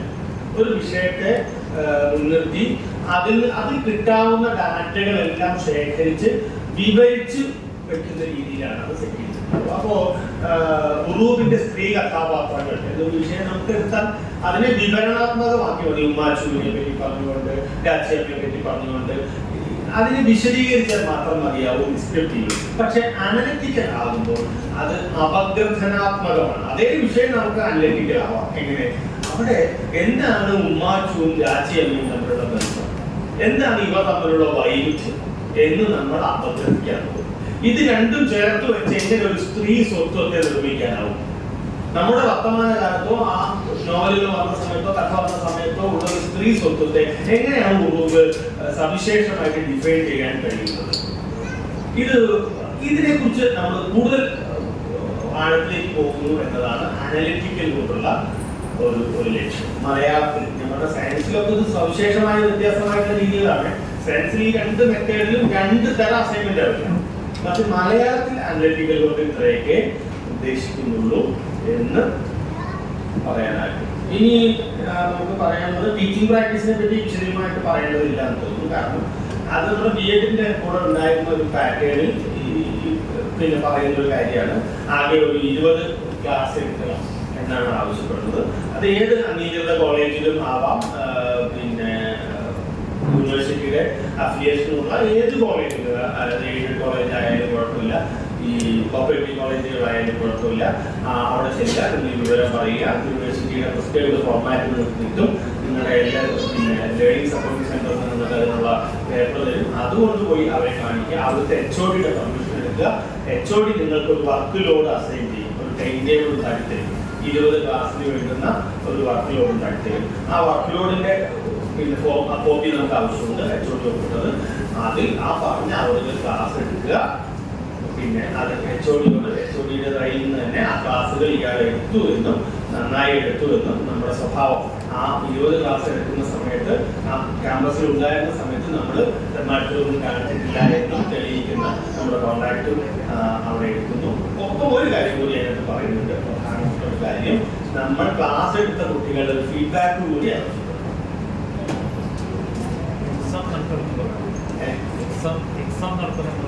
എക്സാം നടത്തും. എക്സാം എന്നുള്ളതിനേക്കാൾ അതൊരു ഫീഡ്ബാക്ക് ആയിട്ടാണ് യൂണിവേഴ്സിറ്റി ഡിസൈൻ ചെയ്യുന്നത്.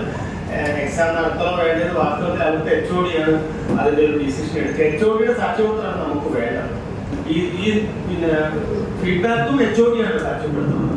അപ്പൊ അതൊരു ഫീഡ്ബാക്ക് എടുക്കലായിട്ട് കണക്കാക്കിയാൽ മതി. വേണമെങ്കിൽ നമ്മളൊരു സവിശേഷ ഏരിയ നമുക്ക് തരണം. HOD ഒരു കോളേജിൽ പോയിട്ട് നമുക്ക് 20 ക്ലാസ് വേണം പറഞ്ഞാൽ HOD ചിലപ്പോൾ അവർക്ക് ആ സെമസ്റ്ററിൽ പഠിപ്പിക്കാനുള്ള വിഷയത്തിന്റെ ഒരു മൊഡ്യൂൾ തരും. അതല്ലേ തരും, 20 ക്ലാസ് അല്ലേ ഉള്ളൂ, ഒരു മൊഡ്യൂൾ തരും. ആ മൊഡ്യൂൾ 3 എടുത്തോളൂ എന്ന് നമ്മൾ പറഞ്ഞാൽ ആ മൊഡ്യൂൾ 3 നമ്മൾ എടുക്കുകയാണെങ്കിൽ ആ 3-ൽ നമുക്ക് വേണമെങ്കിൽ ചെറിയ പരീക്ഷ നടത്താം. ആ 20-ാമത്തെയോ 19-ാമത്തെയോ ക്ലാസ് വേണമെങ്കിൽ നമുക്ക് പരീക്ഷയായിട്ട് മാറ്റാം. എന്നിട്ട് 19-ാമത്തെ ക്ലാസ് ആ പരീക്ഷ നടത്തി 20-ാമത്തെ ക്ലാസ്സിലെ പരീക്ഷയുടെ പൂർത്തിയാക്കി ചെയ്യാം. അപ്പൊ നമുക്ക് അതൊരു ഒരു ഡാറ്റയായിട്ട് നമ്മുടെ കയ്യിലുണ്ടാവും. അത് നമുക്ക് അല്ല എല്ലാ വിഷയങ്ങളും പറയുന്നത് ഇതിൽ നമ്മുടെ പ്രത്യേകം പറഞ്ഞിട്ടുള്ള മലയാളം ഇംഗ്ലീഷും എല്ലാ കോഴ്സുകളെ കുറിച്ചാണ്. ആ ഒരു പിന്നെ നമ്മുടെ PDF വിശദീകരിച്ചിട്ടുള്ള മിക്കവാറും എല്ലാ കോഴ്സുകളെ കുറിച്ചും ഇങ്ങനെ ഒരു ഐഡിയ വെച്ചിട്ടുണ്ട്. ഇംഗ്ലീഷിൽ മാത്രമേ അപ്പൊ ഡെയിലിയുള്ള attendance, contract certificate, HOD permission ഇങ്ങനെയുള്ള രേഖകളൊക്കെ അതിന്റെ കൂടെ സബ്മിറ്റ് ചെയ്യാനുണ്ട്. ഈ ക്ലാസ് നിങ്ങൾക്ക് നല്ലൊരു അനുഭവമാണെന്ന് ഞാൻ വിചാരിക്കുന്നത്. രസകരമായിട്ടുള്ള അനുഭവമായിരിക്കും. കാരണം ആ കുട്ടികളെ സംബന്ധിച്ചും അതേ സ്ഥിരം വന്നുകൊണ്ടിരിക്കുന്ന സ്വന്തം മാറിയിട്ട് വേറൊരാൾ ക്ലാസ്സിൽ കയറി വരുന്നതിന്റെ സന്തോഷം അവർക്കും ഉണ്ടാവും കുറച്ച് ദിവസം. അപ്പൊ അവരുടെ കൂടെ വളരെ ഒത്തിരി ഫ്രണ്ട്ഷിപ്പോട് കൂടി അവരെ അഭിമുഖീകരിച്ചാൽ, ഫ്രണ്ട്ലി ആയിട്ട് അഭിമുഖീകരിച്ചാൽ നല്ല രസമുള്ള അനുഭവം. മാത്രമല്ല വാസ്തവത്തിൽ നിങ്ങൾ പഠിക്കുമ്പോഴല്ല പഠിക്കുക, പഠിപ്പിക്കുമ്പോഴാണ്. ഒരാളും വിദ്യാർത്ഥിയായിട്ട് ഒരു തേങ്ങയും പഠിക്കുന്നില്ല. പരീക്ഷ എഴുതാൻ എങ്ങനെ പരീക്ഷ എഴുതാൻ എന്നല്ലാതെ ഒന്നും പഠിക്കുന്നില്ല. പക്ഷെ ടീച്ചർ ആവുന്ന സെക്കൻഡ് തൊട്ട് നിങ്ങൾ പഠിച്ചു തുടങ്ങും, ഒരു തത്വമില്ല. നിങ്ങൾക്ക് ആ കുട്ടികളുടെ സ്നേഹം ആവശ്യമുണ്ട്, ആ കുട്ടികളുടെ പരിഗണന ആവശ്യമുണ്ട്, അവരുടെ ചിരിക്കുന്ന മുഖം നിങ്ങൾക്ക് ആവശ്യമുണ്ട്. നിങ്ങൾ രാത്രി ഓർക്കം വെച്ചിരുന്ന് അവർക്ക് വേണ്ടി വായിച്ചിരിക്കും. അത് ആ പ്രൊഫഷന്റെ ഒരു പ്രത്യേകതയാണ്. അതുകൊണ്ട് അതൊന്ന് ഫ്രണ്ട്ലി ആയിട്ട് കൈകാര്യം ചെയ്യാം. മറ്റൊന്ന് ഇന്റേൺഷിപ്പാണ്. ഇന്റേൺഷിപ്പ് അവർ ഡിസൈൻ ചെയ്യുന്നു എന്നല്ലാതെ അത് എത്രത്തോളം പ്രാക്ടിക്കലാവുമെന്ന് എനിക്കിപ്പോഴും അറിയില്ല. ഈ സയൻസ് വിഷയങ്ങളുടെ ഭാഗമായിട്ട് ഇന്റേൺഷിപ്പ് വളരെ കാലങ്ങളായിട്ട് ചെയ്തു കൊടുക്കുന്ന കാര്യമാണ്. നമ്മളെ സംബന്ധിച്ച് നമുക്ക് അതിനുള്ള സാധ്യതകൾ വളരെ കുറവാണ്. ജോലിക്ക് നമ്മൾ ഈ കോഴ്സ് തീരുന്നതിന് മുമ്പ് തീർന്നതിന് നമ്മൾ ജോലിക്ക് പോകുന്ന എന്നാണ് സങ്കല്പം. അപ്പൊ അതിനു വേണ്ടി ഒരു പരിശീലനം നേടുക എന്നുള്ളതാണ് ഇന്റേൺഷിപ്പുകൾ ഉദ്ദേശിക്കുന്നത്. അപ്പൊ അത് ഏതെങ്കിലും ഒരു അപ്രൂവ്ഡ് ഇൻസ്റ്റിറ്റ്യൂഷനിൽ അല്ലെങ്കിൽ ഒരു ഓർഗനൈസേഷനിൽ 2 ആഴ്ചയിൽ കുറയാത്ത പ്രവൃത്തി പരിചയം വേണമെന്നാണ് യൂണിവേഴ്സിറ്റി ആവശ്യപ്പെടുന്നത്. അത് നമ്മുടെ നിങ്ങൾ പഠിച്ചുകൊണ്ടിരിക്കുന്ന യൂണിവേഴ്സിറ്റിയുടെ പുറത്താവണം എന്നും പറയുന്നത്. അതായത് ശ്രീനാരായണ ഓപ്പൺ യൂണിവേഴ്സിറ്റിക്ക് കീഴിലല്ല നിങ്ങൾ ചെയ്യേണ്ടത്, പുറത്ത് ഏതെങ്കിലും യൂണിവേഴ്സിറ്റികളാണ് ചെയ്യേണ്ടത്. യൂണിവേഴ്സിറ്റികളിലോ ഓർഗനൈസേഷനിലോ മറ്റെന്തെങ്കിലും പൊതു താല്പര്യ സ്ഥാപനങ്ങളിലോ നിങ്ങൾക്ക് ആ ജോലി ചെയ്യാം. അത് നിങ്ങളുടെ വ്യക്തിപരമായ സ്വാതന്ത്ര്യമാണ് എന്ന് യൂണിവേഴ്സിറ്റി പറയുന്നു. അത് തിരഞ്ഞെടുക്കാനുള്ള സ്വാതന്ത്ര്യം നിങ്ങൾക്ക് നിങ്ങളുടെ വ്യക്തിപരമായ പരിചയമോ സ്വാധീനമോ ഒക്കെ ഉപയോഗിക്കാമെന്ന് യൂണിവേഴ്സിറ്റി പറയുന്നു. മലയാളം സർവകലാശാല കുറെ വർഷങ്ങളായിട്ട് ചെയ്യുന്നുണ്ട്. ഒരുപക്ഷെ അവരുടെ നിന്നാണ് ഈ ഓപ്പൺ യൂണിവേഴ്സിറ്റി ഐഡിയ എടുത്തിട്ടുണ്ടാവുമെന്ന് ഞാൻ തെറ്റും. മലയാളം സർവകലാശാല കുട്ടികൾക്ക് ഒരു ഇന്റേൺഷിപ്പ് കൊടുക്കാറുണ്ട്. അവർ മിക്കവാറും ചെയ്യാറുള്ളത് തിരുവനന്തപുരത്ത് IC ഫോഴ്സിലൊക്കെ പോയിട്ട് 2 ആഴ്ച പണിയെടുക്കാനാണ് ചെയ്യാറ്. IC ഫോഴ്സിൽ പോയാൽ നമുക്കറിയാലോ, അവിടെ ഈ ഡിജിറ്റൽ പിന്നെ നിഘണ്ടു നിർമ്മാണം, ഡിജിറ്റൽ വിക്കിപീഡിയയുടെ പേജ് നിർമ്മാണം, ഇങ്ങനെ കുറേ കാര്യങ്ങളാണ് ചെയ്യാറുള്ളത്. അത് ചെയ്താൽ മതി വാസ്തവത്തിൽ. അപ്പൊ നിങ്ങളുടെ ഈ അസൈൻമെന്റുകളൊക്കെ കുറച്ച് നല്ല അസൈൻമെന്റുകളാണ് നിങ്ങൾ എഴുതിയിട്ടുണ്ടെങ്കിൽ ആ സവിശേഷമായ അസൈൻമെന്റുകളൊക്കെ നിങ്ങൾക്ക് വിക്കി പേജുകളാക്കാം. അതൊരു സ്ഥാപനത്തിൽ പോയിട്ട് 2 ആഴ്ച എഴുതി കഴിഞ്ഞാൽ നിങ്ങളുടെ പിന്നെ ഇന്റേൺഷിപ്പുമായി ഒരു പണിയുമായി വിക്കിക്ക് അത് ഉപകാരം ചെയ്യില്ല. അപ്പൊ നല്ല പേജുകൾ വരും. അപ്പോഴൊക്കെ നിങ്ങൾ ഓർക്കേണ്ട കാര്യം, നിങ്ങൾ എഴുതിയിട്ടുണ്ടാക്കുന്ന അസൈൻമെന്റ് ഒക്കെ നല്ലതായിരിക്കണം. വിക്കി പേജിലേക്ക് നമ്മൾ കൊടുക്കുമ്പോൾ മികച്ചതായിരിക്കണം നമ്മൾ കൊടുക്കുന്നത്, നമ്മുടെ ഏറ്റവും മോശമല്ല. അപ്പോൾ അങ്ങനെ ചെയ്യാം. അല്ലെങ്കിൽ ഫോണ്ട് നിർമ്മിക്കാൻ അറിയുന്നവർക്കോ എഴുതാൻ അറിയുന്നവർക്കൊക്കെ അത്തരം വർക്കുകൾ ചെയ്യാം. പല പല പണികളുണ്ട്. അതിൽ ഏതെങ്കിലും ഒന്ന് 2 ആഴ്ചയും കുറയാതെ ചെയ്യണം എന്നാണ് പറയുന്നത്. IC ഫോഴ്സ് ഞാൻ ഉദാഹരണം പറഞ്ഞിട്ടുണ്ട്. നമുക്ക് തിരുവനന്തപുരം പോകണമെന്നൊന്നുമില്ല, നമുക്ക് അവൈലബിൾ ആയ ഏതെങ്കിലും ഓർഗനൈസേഷൻ ചെയ്യാവുന്നതാണ്. എനിക്കൊന്നും പഞ്ചായത്ത് ഓഫീസുകളിലോ പോലും ഇങ്ങനത്തെ പല കാര്യങ്ങളും നമ്മൾ മലയാളം പഠിക്കുന്നവർക്കൊക്കെ ചെയ്യാൻ പറ്റുന്ന പല പണികളും ഉണ്ടാവും.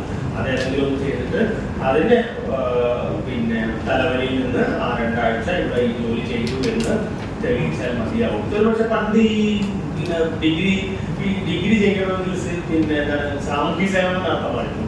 അതിന്റെ ഒരു തിരിച്ചുവരവാണ് യഥാർത്ഥത്തിൽ. അപ്പൊ അതിലും കുറെ പിന്നെ എക്സ്റ്റൻഷൻ കൊടുക്കാറുണ്ട്. നിങ്ങൾ 20 പ്രവൃത്തി ദിവസം പണിയെടുക്കണം എന്നൊക്കെ പറയും. മിക്കവാറും നമ്മള് ഗാന്ധി ജയന്തിക്കൊക്കെയാണ് ഇറങ്ങി എന്തെങ്കിലും ചെയ്യുന്ന പോലെ കാട്ടിക്കൂട്ടുക. ഒന്നും ചെയ്യാറൊന്നുമില്ല, എന്നാലും കാട്ടിക്കൂട്ടുക. സോഷ്യൽ സർവീസ് എന്നുള്ള പേരിൽ ഒരു ബുക്ക് ഉണ്ടാവും. അതിൽ ഇത്രയും ദിവസങ്ങൾ ഫിൽ ചെയ്ത് പിന്നെ വേണമെങ്കിൽ അത് എന്ത് ചെയ്യാം, നമുക്ക് അതെല്ലാം സ്കിപ്പ് ചെയ്തിട്ട് ഒരു 3 തവണ ബ്ലഡ് കൊടുത്താൽ മതി. 3 തവണ ബ്ലഡ് കൊടുത്ത് സർട്ടിഫിക്കറ്റ് കൊണ്ട് കൊടുത്താലും സോഷ്യൽ സർവീസ് ആയി. ഇങ്ങനെയൊക്കെ ആയിരുന്നു അന്ന് ചൈന യൂണിവേഴ്സിറ്റിയൊക്കെ നിയമം അങ്ങനെയായിരുന്നു. അപ്പോൾ അതിൻ്റെയൊക്കെ ഒരു ഭേദം എന്നതായിട്ട് കണക്കാക്കിയാൽ മതി ഇന്റേൺഷിപ്പ്. ഇതിന്റെ മിക്കവാറും ഈ ഇന്റേൺഷിപ്പ് അടക്കം ഫീൽഡ് വർക്കൊക്കെ പൊതുവെ ഈ പിന്നെ സ്ഥാപനത്തിലെ മേധാവിയുടെ സർട്ടിഫിക്കറ്റ് അനുസരിച്ചാണ് വാല്യൂ ചെയ്യുന്നത്.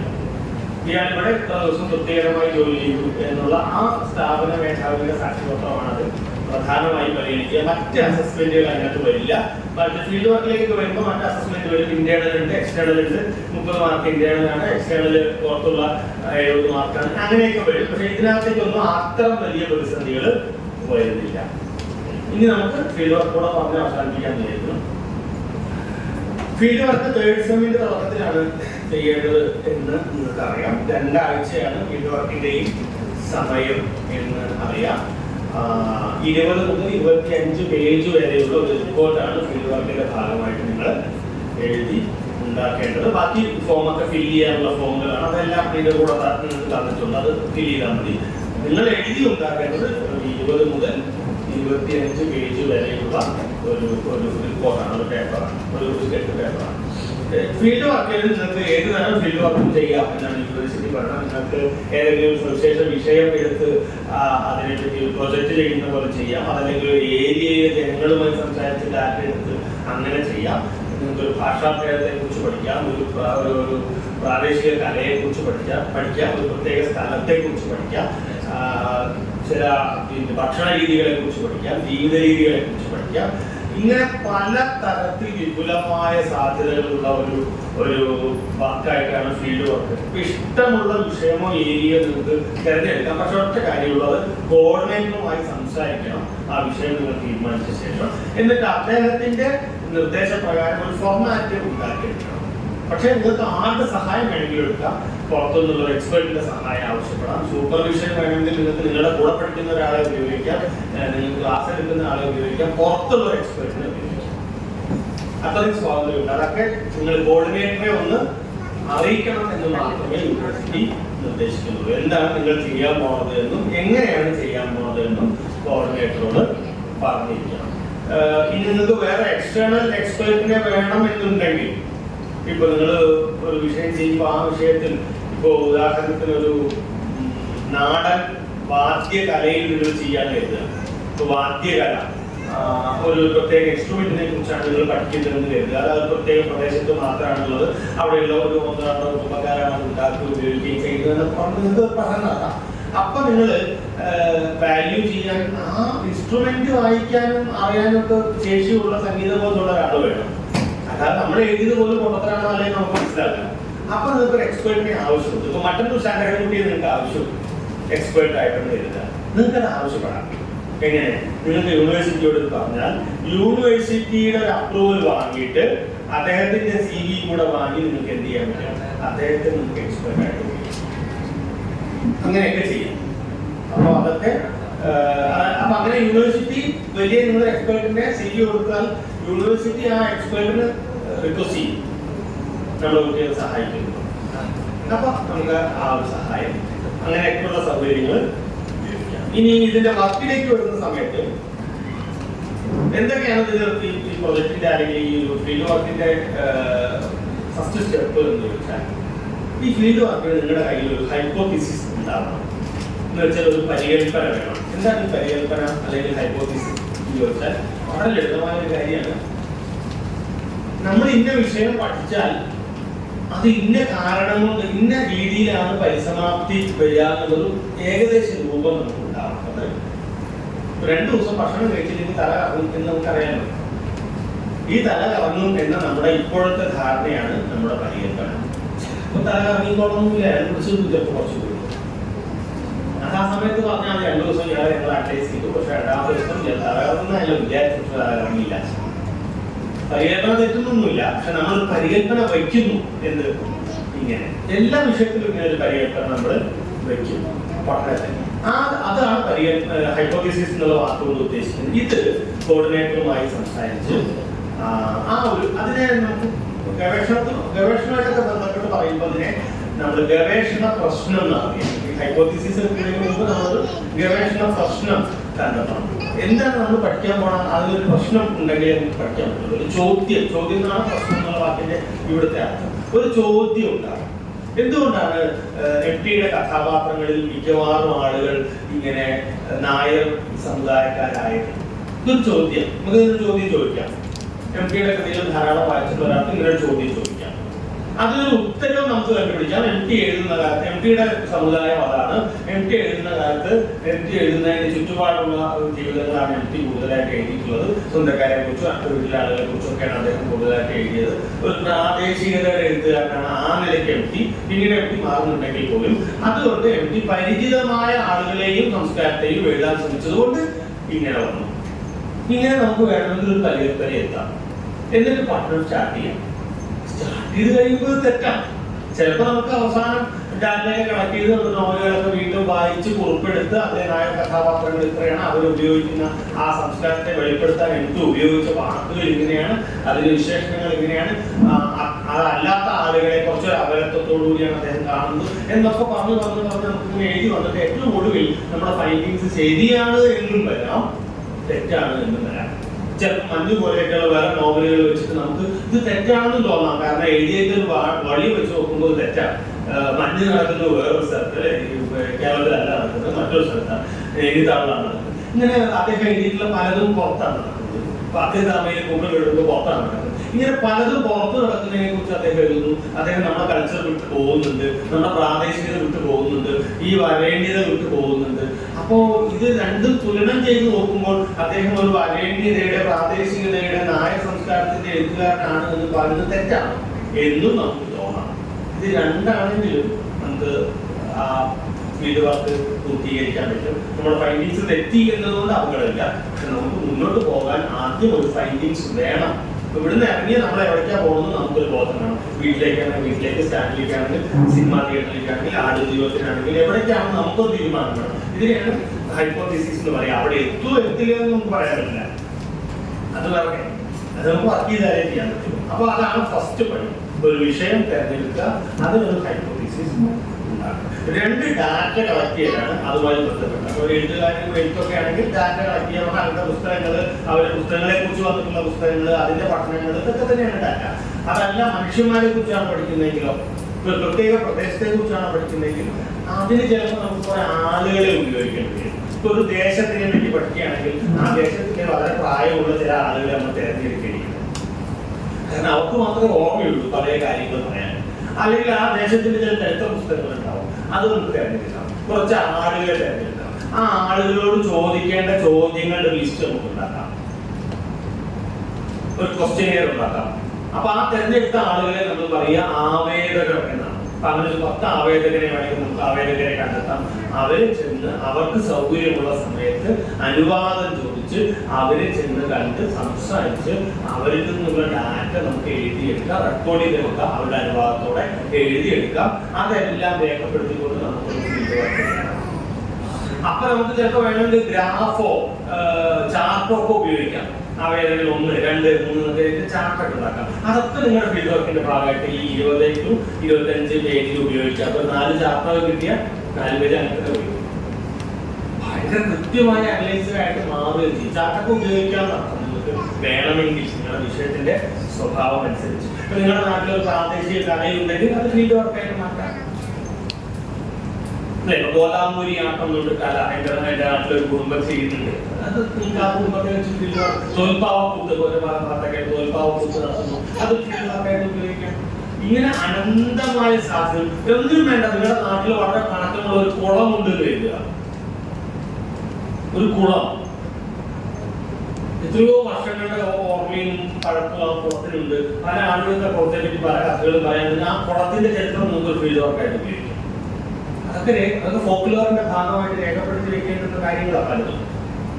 പറഞ്ഞത് ഇങ്ങനെ പറഞ്ഞുകൊണ്ട് നിങ്ങളെല്ലാവരും ഫോക്ലോറിലേക്ക് പോകരുത്. ആ വിജ്ഞാന ശാഖ മിക്കവാറും അതിന്റെ അവസാന ഘട്ടത്തിൽ എക്സിബിഷൻ അത് മിക്കവാറും അല്ലേ കമ്പോളത്തിന് മാത്രം ഉപയോഗിക്കുന്ന വാണിജ്യ ആവശ്യങ്ങൾക്ക് മാത്രമായിട്ടാണ് ഇപ്പോൾ ഫോക്ലോർ ഉപയോഗിച്ച് വരുന്നത്. അല്ലാതെ ആരെങ്കിലും സീരിയസ് ആയിട്ട് അത് പഠിക്കുന്നുണ്ടെന്ന് എനിക്ക് തോന്നുന്നില്ല. അതിലേക്ക് പോകണ്ട. പക്ഷെ നിങ്ങളുടെ സൗകര്യത്തിന് ഞാൻ ചില ഓപ്ഷൻസ് പറഞ്ഞാൽ അതിനെ സ്കീം ആലോചിച്ച് പോകാം എന്ന് പറയുകയാണ് ചെയ്യുന്നത്. അപ്പൊ ഈ ഡാറ്റ നിങ്ങൾക്ക് നേരിട്ട് എടുക്കാം. ഈ പറഞ്ഞ പോലെ ആവേദന ഉപയോഗിച്ചോ സെക്കൻഡറി പ്രൈമറി അല്ലാത്ത സോഴ്സ് ഉപയോഗിച്ചോ നിങ്ങൾക്ക് ഡാറ്റ എടുക്കാം. ഈ ഡാറ്റ കിട്ടിയാൽ അതിനെ അനലൈസ് ചെയ്ത് കഴിയുമ്പോൾ നിങ്ങളുടെ ഒരു വർക്ക് പൂർത്തിയായിരിക്കും. അത് നിങ്ങളുടെ LSC കോർഡിനേറ്ററിന് കൊടുക്കുക. അതിലൊരു പ്രിസ്ക്രൈബ്ഡ് ഫോർമാറ്റ് ഉണ്ട്. ഈ ഡാറ്റ കളക്ട് ചെയ്യാൻ പോകുന്നത്, ഡാറ്റ കളക്ട് ചെയ്യുന്ന രീതിയിലെല്ലാം നിങ്ങൾ കോർഡിനേറ്ററുമായിട്ട് സംസാരിച്ചിരിക്കണം എന്നും യൂണിവേഴ്സിറ്റി പറയുന്നത്. അദ്ദേഹത്തോട് പറയണം. ലാസ്റ്റ് പുള്ളിക്ക് ഈഗോ അടിക്കത്തില്ല. അങ്ങനെ ആ നിലയ്ക്കൊന്ന് ഇൻഫർമേഷൻ കൊടുക്കണം, അത്രേ ഉള്ളൂ. അല്ലാതെ പുള്ളി അതിനകത്ത് ഇടപെടുന്നു എനിക്ക് തോന്നുന്നില്ല. പുള്ളിക്ക് എല്ലാവരും കാര്യത്തിൽ ഇടപെടാൻ പുള്ളിക്ക് പറ്റൂല. പക്ഷെ എങ്കിലും നിങ്ങൾ പേഴ്സണലി അദ്ദേഹത്തെ ഒന്ന് ഇൻഫർമേഷൻ കൊടുക്കണം. എന്നിട്ട് ഏറ്റവും ഒടുവിൽ ഈ പ്രിസ്ക്രൈബ്ഡ് ഫോർമാറ്റിൽ സമർപ്പിച്ചപ്പോൾ അദ്ദേഹത്തിന്റെ ഒപ്പ് വേണം. കാരണം നിങ്ങൾ ഒന്നും പറയാതെ വർക്ക് ചെയ്ത് പോയാൽ അദ്ദേഹം കൗണ്ടർ സൈൻ ചെയ്തതില്ല. അതുകൊണ്ടാണ് ഇടയ്ക്കൊന്ന് ടച്ച് ഉണ്ടായിരിക്കണം എന്ന് പറയേണ്ടതാണ്. പിന്നെ ഇതിന്റെ റിപ്പോർട്ടിംഗ് ആണ് ഏറ്റവും ഒടുവിൽ. അതെന്താ വെച്ചാൽ ഒരു ഔട്ട്കം ഉൾപ്പെടുത്തിയ പഠനം ആവണം. അതായത് നിങ്ങൾ എന്ത് പഠിച്ചാലും ആ പഠനത്തിനൊരു ഫൈൻഡിങ്സ് ഉണ്ടാവണം. അത് നിങ്ങൾ മാത്രം പറയുന്ന ഒരു പുതിയ കണ്ടെത്തൽ ഉണ്ടാവണം. ചെറിയ കാര്യം ആയിക്കോട്ടെ, അത് പറയാൻ നിങ്ങൾക്ക് ഉണ്ടാവണം. അതുണ്ടാവണം എന്നാണ് വിഭാഗം. സ്വാഭാവികമായിട്ട് നമ്മൾ വിഷയത്തിൽ പഠിച്ചാൽ തീർച്ചയായിട്ടും ഉണ്ടാവും. ഫീൽഡ് വർക്കിന്റെ ഒരു ഡയറി കൊടുക്കാൻ പറയുന്നുണ്ട്. അത് കൃത്യയുടെ ഫോർമാറ്റ് ഉണ്ട്. അത് സബ്മിറ്റ് ചെയ്യണം. ഈ റിപ്പോർട്ട് അതിനകത്ത് ഉണ്ടാവണം. അക്കാഡമിക് കൗൺസിലർ അതിൽ കൗണ്ടർ സൈൻ ചെയ്യണം. ഹൈപ്പോത്തിസിസിലും അദ്ദേഹത്തിന്റെ സൈൻ വേണം. അതാണ് അദ്ദേഹത്തെ എല്ലായ്പ്പോഴും ഫോളോ ചെയ്യണമെന്ന് പറയുന്ന ഒരു കാര്യം. അറ്റൻഡൻസ് ഷീറ്റ് വേണം. ഒരു 20-25 A4 ഷീറ്റ് ആയിരിക്കണം ഇതിന്റെ റിപ്പോർട്ട് ആകെ ഉണ്ടാവുന്നത്. ഇതിൽ ആമുഖം ഉണ്ടാവണം, നേരത്തെ പറഞ്ഞ പോലെ ആമുഖം ഉണ്ടാവണം, പരികല്പന ഉണ്ടാവണം, ഡിസ്കഷൻ ഉണ്ടാവണം, ഫൈൻഡിങ്സ് നിഗമനം ഉണ്ടാവണം, റെഫറൻസ് ഉണ്ടാവണം, ഗ്രാഫോ ചാർട്ടോ വേണമെങ്കിൽ അത് നിങ്ങൾക്ക് ഉപയോഗിക്കാവുന്നതാണ് എവിടെ വേണമെങ്കിലും. ഇത്രയുമാണ് അതിൻ്റെ ഒരു രൂപം ഉണ്ടാവുക. ഇതിന് ഫേസ് ഷീറ്റ് ഇതിലും ഉണ്ട്. അത് നമുക്ക് സൈറ്റിൽ നിന്ന് കിട്ടും. ആ ഫേസ് ഷീറ്റ് ഇവിടെയും ഫ്രണ്ട് പേജിൽ ഉപയോഗിക്കണം. പ്ലേജറിസം പാടില്ല എന്ന് സവിശേഷമായി പറയുന്നു. പ്ലേജറിസം ആരോപിക്കപ്പെട്ടാൽ പിന്നെ നിങ്ങളുടെ പഠനം റദ്ദ് ചെയ്യപ്പെടും. അതായത് വേറെ ആരെങ്കിലും അധ്വാനം നിങ്ങൾ മോഷ്ടിച്ച് നിങ്ങളുടെ പേരിൽ ഫീൽഡ് വർക്ക് ആക്കി വെച്ചാൽ അത് കണ്ടെത്തുന്ന പക്ഷം നിങ്ങളുടെ ആ പ്രോസസ് മുഴുവൻ റദ്ദ് ചെയ്യപ്പെടുന്നു. ഇതിന്റെ അസസ്മെന്റ് ഇന്റേണൽ 30 മാർക്കും എക്സ്റ്റേണൽ 70 മാർക്കുമാണ്. അങ്ങനെ മൊത്തം 100 മാർക്കാണ്. അപ്പൊ 30 മാർക്ക് ഇന്റേണൽ പറയണം നമ്മുടെ കോർഡിനേറ്ററാണ് വിളിച്ചിരിക്കുക. അവർക്ക് അതാണ് അദ്ദേഹവുമായിട്ടുള്ള ടച്ച് നമുക്ക് നിർബന്ധമായിട്ട് വരുന്നത്. 30-70 മാർക്ക് എക്സ്റ്റേണൽ ആയിട്ട് യൂണിവേഴ്സിറ്റി ആയിട്ട് ചെയ്യാം. നിങ്ങൾ അപ്ലോഡ് ചെയ്ത് കഴിഞ്ഞാൽ യൂണിവേഴ്സിറ്റി എക്സ്റ്റേണൽ ആയിട്ട് വാല്യുവേഷൻ ചെയ്യും. ഒരു മാർക്ക് ഉണ്ടാവും. രണ്ടുപേരുടെയും പെർസെൻറ്റേജ് ഏതാണ്ട് ഈക്വൽ ആവണം എന്ന് പറയുന്നുണ്ട്. രണ്ടുപേരുടെയും പെർസെൻറ്റേജുകൾ ഈക്വൽ അല്ലെങ്കിൽ ശരാശരി എടുക്കാം എന്നാണ് യൂണിവേഴ്സിറ്റി തീരുമാനിക്കുക. കാരണം ഒരാൾ 30-ൽ 12 മാർക്കും അല്ലെങ്കിൽ 25 മാർക്കും മറ്റൊരാൾ 70-ൽ 40 കൊടുത്താൽ വലിയ വ്യത്യാസമുണ്ട്. അപ്പൊ അതിന്റെ ശരാശരി എടുത്തായിട്ട് നിങ്ങളുടെ ഫൈനൽ സ്കോർ. ഇത്രയാണ് ഇതുമായി ബന്ധപ്പെട്ട കാര്യങ്ങൾ എനിക്ക് അങ്ങോട്ട് സംസാരിക്കാനുള്ളത്. 12:15 കുറച്ചു നേരം വേണമെങ്കിൽ നമുക്ക് എന്തെങ്കിലും സംശയങ്ങളുണ്ടെങ്കിൽ അത് പരിഹരിക്കുകയും സംസാരിക്കുകയും ചെയ്യാമെന്ന് വിചാരിക്കുന്നു. ആവശ്യമെങ്കിൽ അതല്ലെങ്കിൽ നിങ്ങളുടെ അടുത്ത കലാപരിപാടിയിൽ നിങ്ങൾക്ക് കടക്കുകയും ചെയ്യാം. Thank you.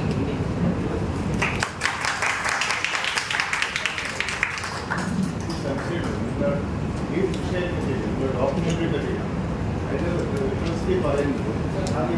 നിങ്ങൾ തുടർന്ന് ഒരു ഇൻട്രഡക്ഷൻ ഒരു പേപ്പർ പറയുന്നു. അത് കഴിഞ്ഞിട്ട് അവർ പറയുന്നത് സ്റ്റോറി ബോർഡ് എന്ന് പറയുന്നത്. അത് കഴിഞ്ഞ് സ്ക്രിപ്റ്റ് ഇത് കഴിഞ്ഞാൽ നിങ്ങൾ കൺക്ലൂഷൻ ലാസ്റ്റ് പറയുന്ന ഒരു ഭാഗം സ്റ്റോറി ബോർഡ് ഞാൻ നോക്കിയപ്പോൾ നമ്മളിപ്പോൾ ഇതിൽ നമ്മൾ പ്രധാനപ്പെട്ട പോയിന്റ്സ് ആണ് സ്റ്റോറി ബോർഡ്. പക്ഷേ ഈ സ്കെച്ച് വരും, ചിത്രം, അതെങ്ങനെയാണ് എനിക്ക് ബുദ്ധിമുട്ടാണ്. നമ്മൾ ഈ വേർഡ്സ് പോയിന്റ്സ് മാത്രം ഓരോ സ്റ്റോറി ബോർഡിൽ ഇങ്ങനെ എഴുതി വെച്ചാൽ മതി. അല്ല സ്കെച്ചിൽ വരച്ചിട്ട് വേണോ ഈ പോയിന്റ്സ് എഴുതാൻ?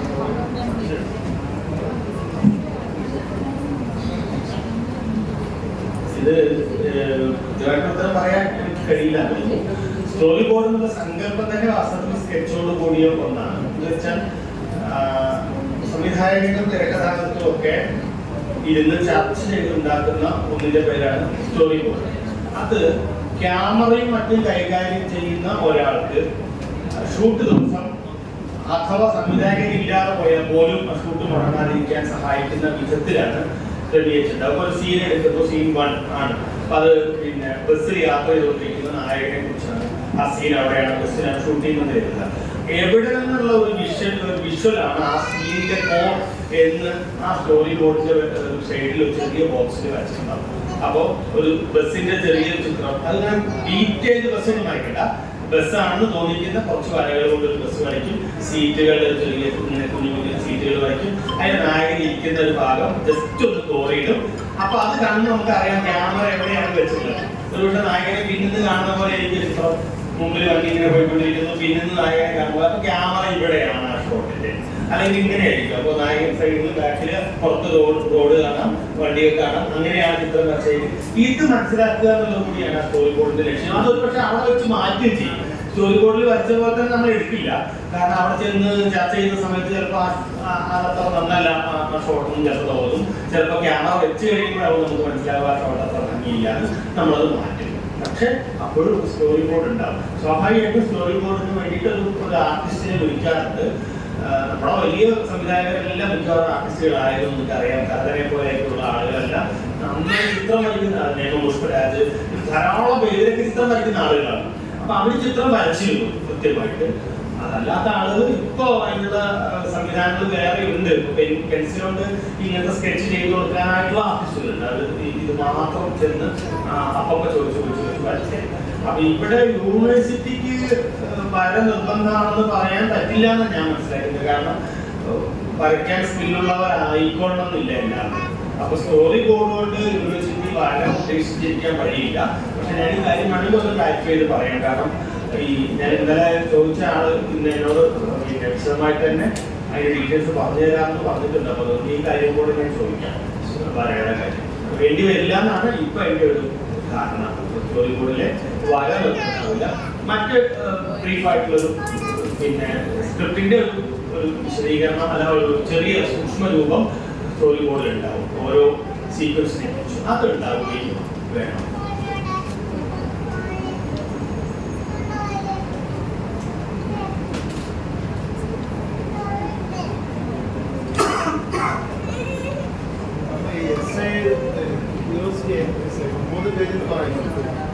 എങ്ങനെ എഴുതി വന്നാലും അതിന് എത്ര മോശപ്പെട്ട് എഴുതിയാലും ഒരു 4 പേജ് 5 പേജ് കൈ മാറാറുണ്ട്.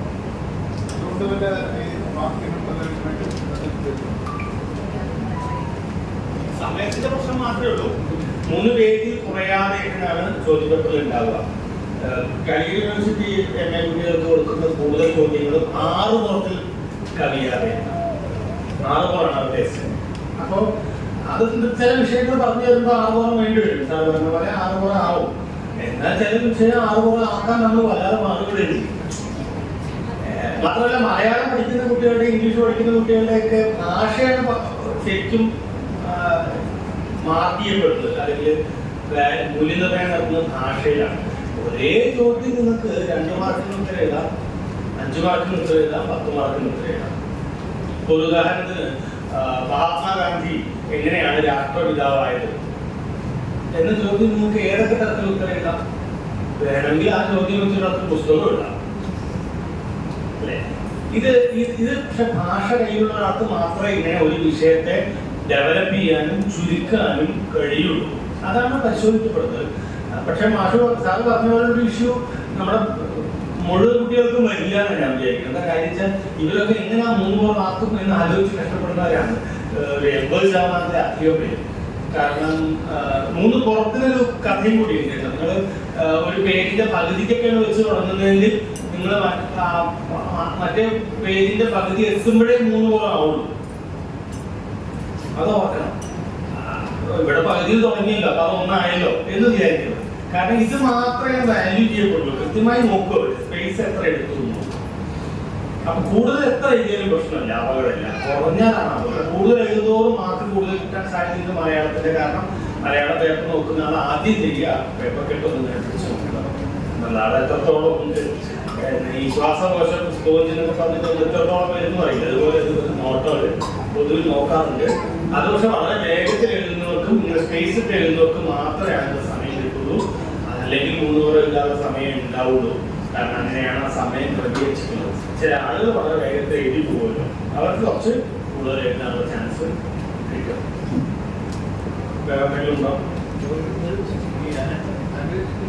അപകടത്തിനാൽ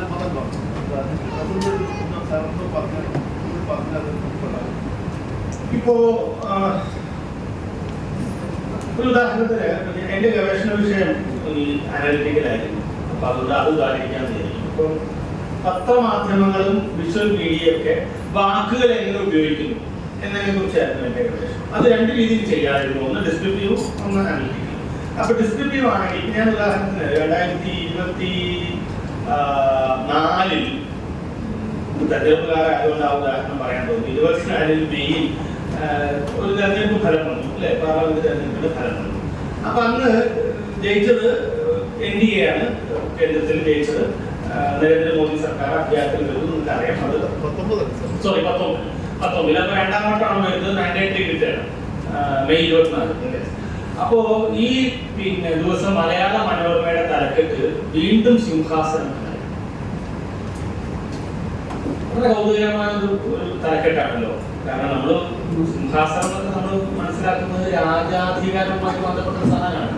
എവിടെയാ സിംഹാസനം ഉള്ളതെന്ന് ചോദിച്ചാൽ സ്വാഭാവികമായിട്ടും മ്യൂസിയത്തിലോ അല്ലെ ഒക്കെ തന്നെയാണ് ഉള്ളത്. നമ്മളാരും ഇരിക്കുന്ന സീറ്റിന്റെ പേരല്ല സിംഹാസനം.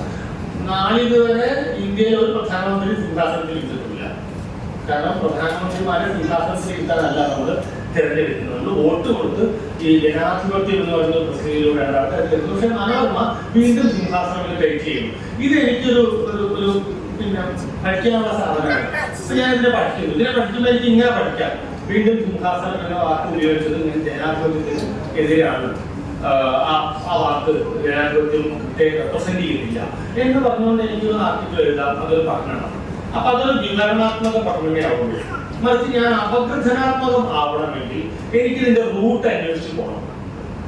ഈ സിംഹാസനം എന്നുള്ള വാക്ക് എവിടെ നിന്നാണ് വരുന്നത്, അതിന്റെ നിഘണ്ടു അർത്ഥം എന്താണ്, ആ അർത്ഥത്തിൽ എന്തൊക്കെ ഉള്ളടങ്ങിയിട്ടുണ്ട്, വീണ്ടും സിംഹാസനം എന്ന് ഉപയോഗിക്കുമ്പോൾ എന്താണ് അർത്ഥം, മുമ്പേ സിംഹാസനത്തിൽ ഇരുന്നു എന്നല്ലേ അർത്ഥം, അത് വാസ്തവത്തിൽ പത്രം ട്രോളാണ്, തിരിച്ച് പ്രതിരോധിക്കുകയാണോ എന്ന് വെച്ചാൽ വീണ്ടും ചുവപ്പ് അക്ഷരത്തിൽ വലുതാക്കി എഴുതിയിട്ടുണ്ട്. അത് പത്രം ശരി കൗണ്ടർ ചെയ്യാൻ ശ്രമിക്കുകയാണോ, അതോ പത്രം നിലമറന്ന് പത്രധർമ്മം മറന്നിട്ട് ഈ സർക്കാരിന്റെ വിജയത്തെ ആഘോഷിക്കുകയാണോ? ഇതിലെ ഡീറ്റെയിൽ ചെയ്ത് ഞാൻ അതിന്റെ ചരിത്രത്തിലേക്ക് ഏതേത് ചരിത്രങ്ങളിൽ സിംഹാസനം പത്രത്തിന്റെ തലക്കെട്ടായി വന്നിട്ടുണ്ട് ഇതിനു മുമ്പ്, മറ്റേതൊക്കെ പത്രങ്ങൾ ആ ദിവസം എനിക്ക് തലക്കെട്ടാണ് കൊടുത്തത്, ഇങ്ങനെ അനലൈസ് ചെയ്യാൻ പോകുമ്പോൾ അത് അനലറ്റിക്കൽ. അപ്പൊ പത്രം മലയാള മനോരമ കഴിഞ്ഞ അതിന്റെ 100 വർഷത്തിനിടയ്ക്ക് 8 തവണ സിംഹാസനം എന്ന വാക്ക് ഉപയോഗിച്ചിട്ടുണ്ട്. ആ 8 തവണ ഉപയോഗിച്ചത് 8 കോണ്ടക്സിലാണ്. അതിൽ വളരെ പ്രധാനപ്പെട്ടതാണ് ഈ കോണ്ടക്സ്. എന്നിങ്ങനെ പോകുമ്പോൾ അത് അനലറ്റിക്കൽ ആയി. അതല്ലാതെ എനിക്ക് വളരെ വിശദീകരണക്ഷമമായിട്ടുള്ള സാധനം വളരെ ഈസി ആയിട്ട് എഴുതാവുന്നതാണ് സിംഹാസനം. ഇതാണ് ആ തമ്മിലുള്ള പ്രധാനപ്പെട്ട വ്യത്യാസം. അപ്പൊ അത് നോവലിലോ കവിതയിലോ കഥയിലോ ആകുമ്പോൾ കുറച്ചുകൂടെ എളുപ്പമാണ്. നേരത്തെ ഞാൻ പറഞ്ഞ പോലെ ഒന്നിലധികം കഥാപാത്രങ്ങളെ അനലൈസ് ചെയ്തുകൊണ്ട് അവരുടെ മാനസിക വികാരങ്ങളെയൊക്കെ അനലൈസ് ചെയ്തിട്ട് ഒരു യഥാർത്ഥ മാതൃക, ഒരു മനുഷ്യ മാതൃക ഇതിൽ നിന്ന് നിർമ്മിക്കാനാവുമോ എന്നൊക്കെ ആലോചിച്ചാൽ അനലിറ്റിക്കലായി. മറ്റൊരാളുടെ കൃതിയുമായി താരതമ്യം ചെയ്താൽ അത് അനലിറ്റിക്കൽ സ്വഭാവമായി. ക്രിട്ടിക്കൽ ആവണമെന്നില്ല, അനലിറ്റിക്കൽ ആയാൽ മതി, ക്രിട്ടിക്കൽ ആവണമെന്നില്ല. പക്ഷെ അനലിറ്റിക്കൽ എല്ലായ്പ്പോഴും ഒരു ക്രിട്ടിക്കൽ സ്വഭാവം വെച്ച് പുലർത്തും. അതാവണം എന്നൊന്നുമില്ല. ഡീപ്പായി പോകും. ഇത്തിരി ഡീപ്പാവും.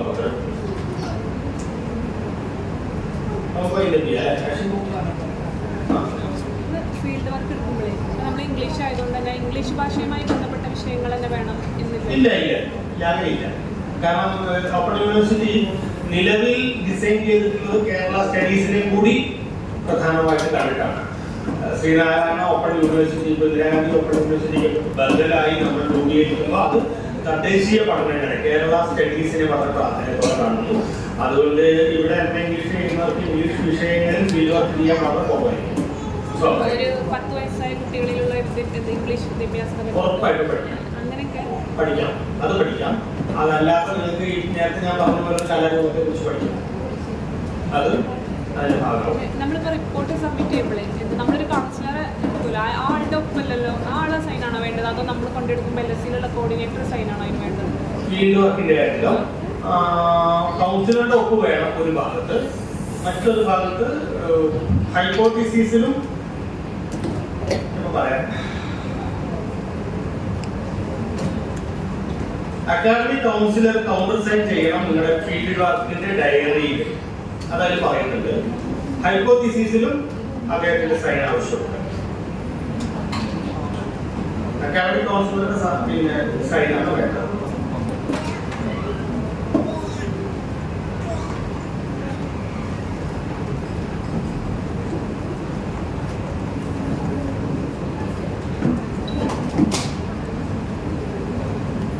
ഓക്കെ, ഇനി സംശയങ്ങൾ എന്തെങ്കിലും ഉണ്ടെങ്കിൽ ഈ സെഷൻ അവസാനിക്കുന്നതുകൊണ്ട് സംശയങ്ങൾ അവസാനിക്കേണ്ട കാര്യമൊന്നുമില്ല.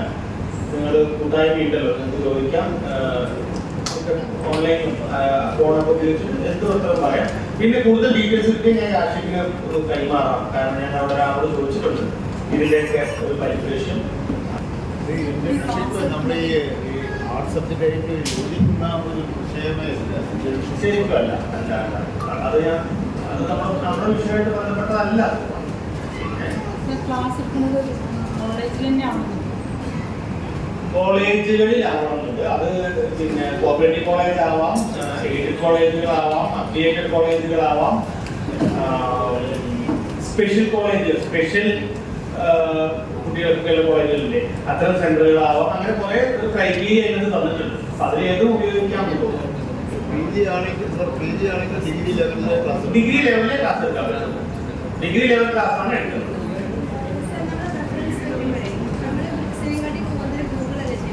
അതും എടുക്കാം. എടുക്കാം. ആ ലിങ്ക് കൊടുക്കാം. വിക്കി ഗ്രന്ഥസൂചി എന്നോ പിന്നെ വെബ് ഗ്രന്ഥസൂചി എന്നോ ഒരു സബ് ഹെഡ് കൊടുത്തിട്ട് ആ ലിങ്കുകൾ. അത് നമ്മൾ കഴിഞ്ഞ സെമിസ്റ്ററിലെ റിസർച്ച് സ്കില്ലിന്റെ അതിനൊന്നും റെഫറൻസ് ബുക്കുകളില്ല. ഇന്റർനാഷണൽ ലെവലിലെ പുസ്തകങ്ങളാണ്. ഗൂഗിൾ സെർച്ചിന്റെ റെഫറൻസ് കൊടുക്കുന്നത്. ഗൂഗിൾ സെർച്ച് ചെയ്തിട്ട് റെഫറൻസ് കൊടുക്കുക. ആ ലിങ്ക് കൊടുക്കാൻ പറ്റുന്നുള്ളൂ. മതി, അത് മതി. ആ ലിങ്ക് കൊടുക്കാം. ഒരു വെബ് ഗ്രന്ഥസൂചി ഒരു ടൈപ്പ് പുസ്തകങ്ങൾക്ക് ശേഷം എന്നിട്ട് അതിനകത്ത് ഈ ലിങ്കുകൾ അതേപോലെ കട്ട് പേസ്റ്റ് ചെയ്തോളൂ. പിന്നെ എനിക്ക് തോന്നുന്നു ഓൺലൈനിൽ കണ്ടമാനം ജേർണലുകളുണ്ട് മലയാളത്തിന്റെ പോലും. ഇപ്പൊ പട്ടാമ്പി കോളേജിന്റെ തന്നെ ഇറയെന്നൊക്കെ പറഞ്ഞിട്ടുള്ള ജേർണല് ഗംഭീര ജേർണലാണ്. കണ്ടമാനം ലേഖനങ്ങൾ ഏത് വിഷയത്തിലും ഉണ്ട്. അപ്പൊ അതൊക്കെ നമുക്ക് വിത്ത് കോട്ടിങ് കൊടുക്കാം. ഈ ഡോക്യുമെന്റിന്റെ ഈ സ്റ്റോറി ബോർഡിന്റെ കാര്യം അത് ഒഴിവാക്കി തരണോ? അതുകൊണ്ട് മുന്നോട്ട് പോകാൻ പറ്റും.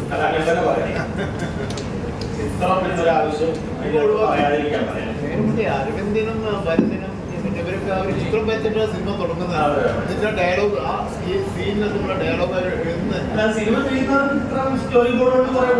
ചിത്രകാരന്മാരാണ്.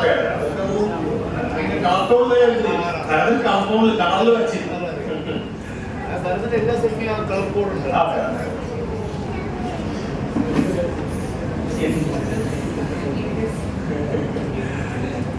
നമ്മൾക്ക് കഴിഞ്ഞ സബ്ജക്റ്റിൽ ഒരു സിനിമയെ പറ്റിയിട്ട് ഒരു ഇരകൾ കൊണ്ട സിനിമയെ പറ്റിയിട്ട് ഒരു എസ്സേ വന്നിട്ടുണ്ടായിരുന്നു.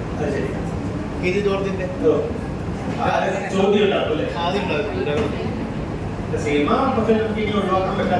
ഏറ്റവും വിഷയം തന്നെ തേർഡ് സെമ്മിലെ വിഷയം ചരിത്രവും കടക്കുന്നുണ്ട്. തൽക്കാലം വേണ്ടിയിട്ട് ഞാൻ തോന്നില്ല.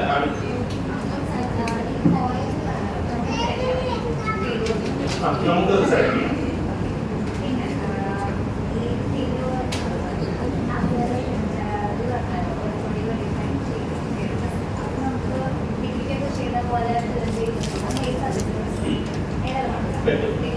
അതാണ് ഞാനിപ്പോ പറഞ്ഞ ആളുടെ വോയിസ് മെസ്സേജ് കൂടി കേൾക്കുമ്പോൾ നമുക്ക് മനസ്സിലാവുന്ന അങ്ങനെ ഒരു പ്രൊജക്ട് സ്വഭാവമുള്ള ഏത് വിഷയമാവാം. പക്ഷേ ഈ കോർഡിനേറ്ററോട് സംസാരിച്ച് നമ്മൾ ആ വിഷയത്തെ ഉറപ്പിക്കേണ്ടതുണ്ടെന്ന് മാത്രം.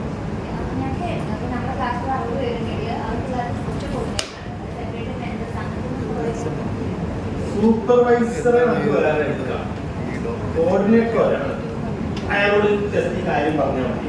ബാക്കി സൂപ്പർവിഷന് നമുക്ക് ആരെയും ഉപയോഗിക്കാം. നിങ്ങളുടെ സഹപാഠിയെ മുതൽ എക്സ്പേർട്ടിനെ വരെ ആരെയും ഉപയോഗിക്കാം എന്നും അതിനുള്ള അനുമതി ഉണ്ട് എന്നുള്ളതാണ്.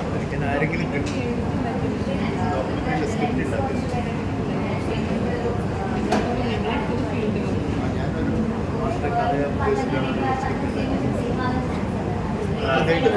അത് അപകടമാണ്. അങ്ങനെ ചെയ്താൽ നിങ്ങളുടെ മാർക്കുണ്ട്, നിങ്ങൾ റിസ്ക് എടുക്കലാണ്. അതാ ഞാൻ പറഞ്ഞ അസൈൻമെന്റുകൾ ചെയ്യാനായിട്ട് നമുക്ക് ഒരുപാട് സംവിധാനങ്ങളുണ്ട്. മിക്കവാറും യൂട്യൂബേഴ്സ് ഉണ്ട്, പല പല പ്ലാറ്റ്ഫോമുകളുണ്ട്. നിങ്ങൾ വിഷയം പറഞ്ഞ അസൈൻമെന്റ് തരുന്നവരുണ്ട്. അതല്ല നല്ല മാർഗം. അത് നിങ്ങളുടെ മാർക്ക് തീർച്ചയായിട്ടും ഒരേപോലെ വാല്യൂ ചെയ്ത് ഇയാളാണെന്ന് വിചാരിച്ചു. ഇയാളുടെ മുമ്പിൽ 50 അസൈൻമെന്റുകൾ വരും. നമുക്കറിയാം, തുറന്നു നോക്കുമ്പോൾ തന്നെ അറിയാം യുണീക്ക് ആണോ അല്ലെങ്കിൽ നമുക്കറിയാം. യുണീക്ക് ആയ അസൈൻമെന്റ് ഇയാളെ കൊടുക്കുന്ന മാർക്ക് ഉറപ്പായിട്ടും അതല്ലാത്ത സ്ഥാനത്ത് കൊടുക്കില്ല. ചെക്ക് ചെയ്യുമോ ഇല്ലയെന്ന് തുറക്കാനും നമുക്ക് ഉറപ്പുവരാൻ പറ്റില്ല. പക്ഷേ ചെയ്യില്ലായിരിക്കും. മാർക്ക് കുറയ്ക്കുന്നതാണ് ഞാൻ മനസ്സിലാക്കുന്നത്. മാർക്ക് കുറച്ചാൽ നമുക്ക് വലിയ അടിയായിരിക്കും. ഇന്ത്യയിൽ ഉറപ്പ് ചെയ്ത് ഓപ്ഷനിൽ ചുമ്മാ പോയി ചെയ്യാതെ പാസ്സായി പോയില്ലേ. സത്യത്തിൽ ഇങ്ങനെ ഈ ഇന്റേൺഷിപ്പും പ്രൊജക്റ്റും ഫീൽഡ് വർക്കും ഒക്കെ വയ്ക്കുമ്പോൾ തന്നെ ഓപ്പൺ യൂണിവേഴ്സിറ്റിയാണ് നിങ്ങൾ എളുപ്പത്തിൽ ഒരു ബിരുദെടുത്ത് പോകണ്ടെന്നുള്ളൊരു ബ്യൂറോക്രാറ്റിക് വാശി അതിനകത്തുണ്ട്. അത് ഇത്രയെല്ലാം കോൺസെപ്റ്റ് പിന്നാലെ ഉണ്ടാവും. കാരണം ഇവർ ഡിസൈൻ ചെയ്യുമ്പോൾ തന്നെ ഇവർ വിചാരിക്കുന്നത് നിങ്ങൾ വളരെ എളുപ്പത്തിൽ അറ്റൻഡൻസ് പോലും സ്ട്രിക്റ്റ് അല്ല.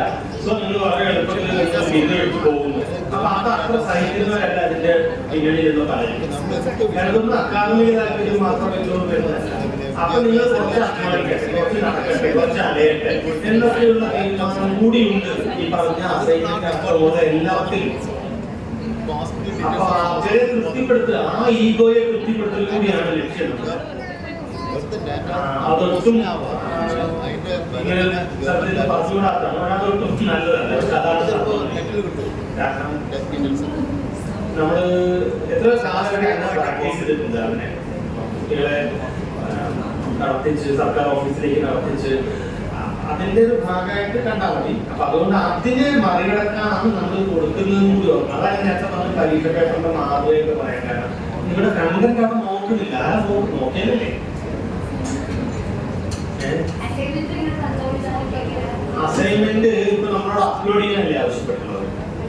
കയ്യിൽ കൊടുക്കാനാണോ പറയുന്നത്? കൈ കൊടുക്കുന്നത് അപ്ലോഡ് ചെയ്യാനുള്ള ഓപ്ഷനാണ് വിളിച്ചത് പറഞ്ഞിട്ടുണ്ട്.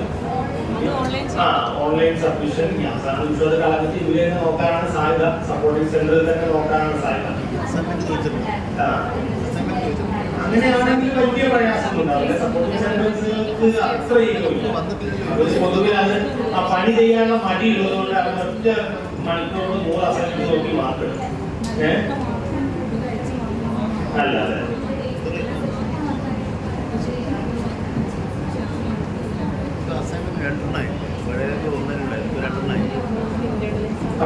എക്സാമിന് പകരമാണ്. സെന്ററിൽ മാത്രം പ്രശ്നങ്ങൾ വരാൻ വഴിയില്ല. അത് സ്റ്റുഡൻസ് ഫ്രണ്ട്ലി ആവാനാണ് കൂടുതൽ സാധ്യത. ആ കോളേജിൽ ഒരു ചരിത്രം കൂടി അങ്ങനെയാണ്. അതേക്കുറിച്ചാണ്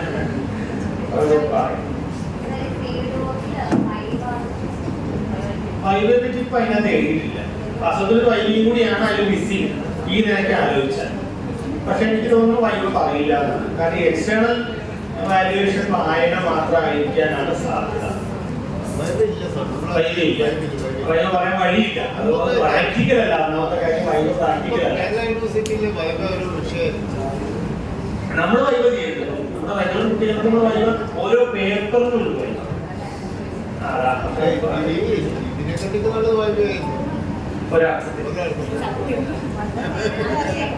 അതെ നമുക്ക് പ്രസന്റ് ചെയ്യാൻ ഡോക്യുമെന്ററി സ്റ്റോറി ബോർഡൊക്കെ നമ്മൾ ചെയ്തതിന്റെ നമ്മുടെ പ്രസന്റേഷനെ അവരിപ്പോ ഈ ടീച്ചിങ് ക്ലാസ് ആയിട്ട് കണ്ടത്. ആ പ്രസന്റേഷൻ അവിടെയാണ്. അതെ അല്ലെ ഏതോ കുട്ടികളുടെ മുമ്പിൽ പോയിട്ട് നമ്മൾ ക്ലാസ് എടുക്കുന്നതോടുകൂടി ഒരു പ്രസന്റേഷൻ നടത്തുമല്ലോ. അതിനെ അവിടുത്തെ HOD വാല്യൂ ചെയ്യും എന്നാണ് അത് വിചാരിക്കുന്നത്. ഇതൊക്കെ സത്യത്തില് നിങ്ങൾക്ക് പേഴ്സണൽ ബന്ധങ്ങൾ ഉണ്ടെങ്കിൽ വളരെ എളുപ്പത്തിൽ ചെയ്യാവുന്ന കാര്യങ്ങളാണ്. പേഴ്സണൽ ബന്ധങ്ങൾ ഉണ്ടെങ്കിൽ നിങ്ങൾക്ക് വളരെ എളുപ്പത്തിൽ ചെയ്യാവുന്ന ഒരു ക്ലാസ്സും എടുക്കാതെ വേണമെങ്കിൽ നിങ്ങൾക്ക് ടൈം ടേബിളും സബ്മിറ്റ് ചെയ്യാൻ പറ്റും. അങ്ങനെ ചെയ്യരുതെന്നാണ് എൻ്റെ അഭിപ്രായം. കാരണം കിട്ടുന്ന ചാൻസ് ആണത് രസകരമാണ്. അതൊരു നല്ല പ്രാക്ടീസാണ്. അത് പക്ഷെ നിങ്ങളെ പുറത്ത് പഠിക്കാനൊക്കെ വല്ലാതെ പ്രേരിപ്പിക്കാൻ സാധ്യതയുണ്ട്. അപ്പൊ അത് നമുക്ക് വലിയ കൊതി ഉണ്ടാക്കാം.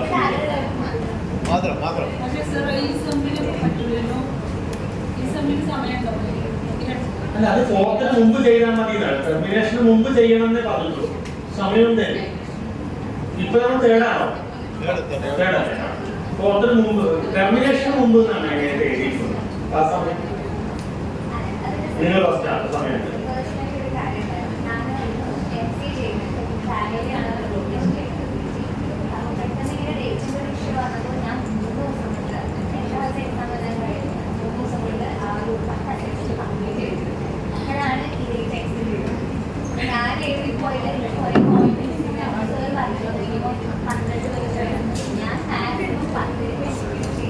രണ്ടും കൂടി ആഡ് ചെയ്യും മാറ്റി എഴുതണ്ട എന്തെങ്കിലും കൂടെ ആഡ് ചെയ്യൂല എന്നാലും എന്തെങ്കിലും ചാൻസ് കിട്ടില്ലേ ഒന്ന് സൂക്ഷിച്ച് നോക്കിയാൽ ഒരു പാരഗ്രാഫ് ഒക്കെ അവസാനിച്ച പേജിൽ ഉണ്ടാവില്ലേ അവിടെ ഒരു പുതിയ സാധനം തുടങ്ങിക്കൂടാണ് 12 അവർ പറയുന്നുണ്ട് 15 വരെ 12 to 15 കൂടുതലായാലും കുഴപ്പമൊന്നുമില്ല സാർ അത് നമ്മളെന്താ ഇത് നമുക്ക് മുമ്പിൽ കാണുന്ന ഒരാൾ പറയുന്ന കാര്യങ്ങളെ നമുക്ക് വളരെ എളുപ്പത്തിൽ മനസ്സിലാക്കാനും മറുപടി കൊടുക്കാനും കഴിയും. ഞങ്ങളുടെ കുട്ടികളോട് പരമാവധി അസൈൻമെന്റ് എന്ന് പറയുന്നത് 3 പേജുണ്ട് 3 പേജ് മതി എന്നാണ് 2 പുറത്തിൽ എഴുതാനാണ് പറയാറ് 2 പുറത്തിൽ എഴുതാനാണ് പറയാറ് കാരണം ഇതിനാണ് പേജ് വെറുതെ കളയുന്ന കാര്യം എന്നൊക്കെ നമ്മൾ പറയും പക്ഷെ അതൊക്കെ നമുക്ക് ഫിസിക്കലി പറയാൻ പറ്റുന്നിടത്തേ പറ്റും ഇവിടെ ഒന്നും നടക്കില്ല അസൈൻമെന്റ് ഉദ്ദേശിക്കുന്നത് നമ്മൾ റെഫർ ചെയ്യാൻ വേണ്ടിയിട്ടാണ് അതിന് വേണ്ടിയാണ് പക്ഷേ ആരും റെഫർ ചെയ്യുന്നില്ല അവർ ആ പോയിന്റ് മാത്രം ആ പേജ് മാത്രം ഇതെടുക്കുന്നു അതാണ് സത്യം അപ്പോ നമ്മള് വെള്ളം ചേർക്കാണ് ആക്ച്വലി ഈ പണികളിലെല്ലാം പക്ഷെ എന്നാലും ആ വെള്ളം നല്ല വെള്ളം ആവാൻ ശുദ്ധജലം തന്നെ ചേർക്കുക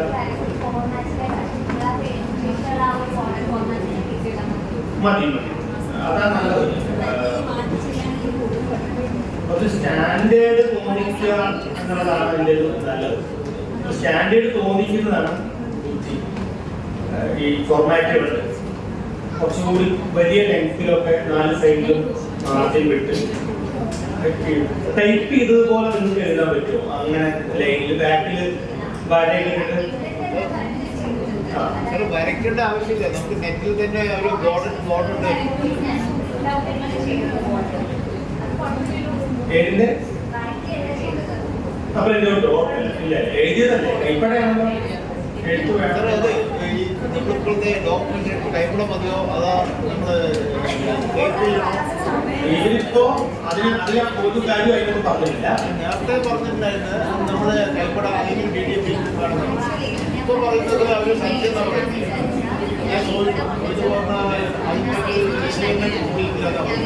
എനിക്ക് തോന്നുന്നത് നമുക്ക് ഉപയോഗിക്കാൻ നമുക്ക് ഉറപ്പിച്ചു കൊടുക്കാവുന്ന സാധനം കൈപ്പടയാണ് കൈപ്പടയാണെങ്കിൽ നമുക്ക് എളുപ്പമാണ് നമുക്ക് പറഞ്ഞു മലയാളം ആയതുകൊണ്ട് ഇംഗ്ലീഷിനെ പിന്നെ എളുപ്പമാണ് മലയാളമാണെങ്കിൽ നമ്മൾ കൂടെ ഇരുന്നത് പറഞ്ഞു കൊടുക്കണം കൈപ്പടയാണ് നല്ലത് മാത്രമല്ല കൈപ്പട അവർക്ക് റിജക്ട് ചെയ്യാൻ കഴിയില്ല കൈപ്പട പാടില്ല എന്ന് ഒരിക്കലും പറയാൻ പറ്റില്ല വേണമെങ്കിൽ DTP ചെയ്ത് വയ്ക്കാം എന്നേ പറയാം ഭംഗിന്റെ കാര്യങ്ങളൊക്കെ പക്ഷേ നമ്മൾ ഈ ചില വാക്കുകൾ നാടൻ വാക്കുകളൊക്കെ നമ്മൾ സംഭാഷണ വാക്കുകളൊക്കെ എഴുതുമ്പോൾ കറക്റ്റ് എഴുതാം പക്ഷെ ടൈപ്പ് ചെയ്യുമ്പോൾ അത് മാറും അതെ അല്ല കൈപ്പട പറ്റില്ല എന്ന് ഒരിക്കലും പറയാൻ നമ്മള് എന്നെ പ്രത്യേകിച്ച് നമ്മുടെ കുട്ടികളും ഒരു കുട്ടി കൈപ്പടയിൽ തുറന്നു വെച്ചാൽ നമുക്ക് വാങ്ങാതിരിക്കാൻ പറ്റില്ല വാങ്ങാതിരിക്കുന്ന കാര്യമില്ല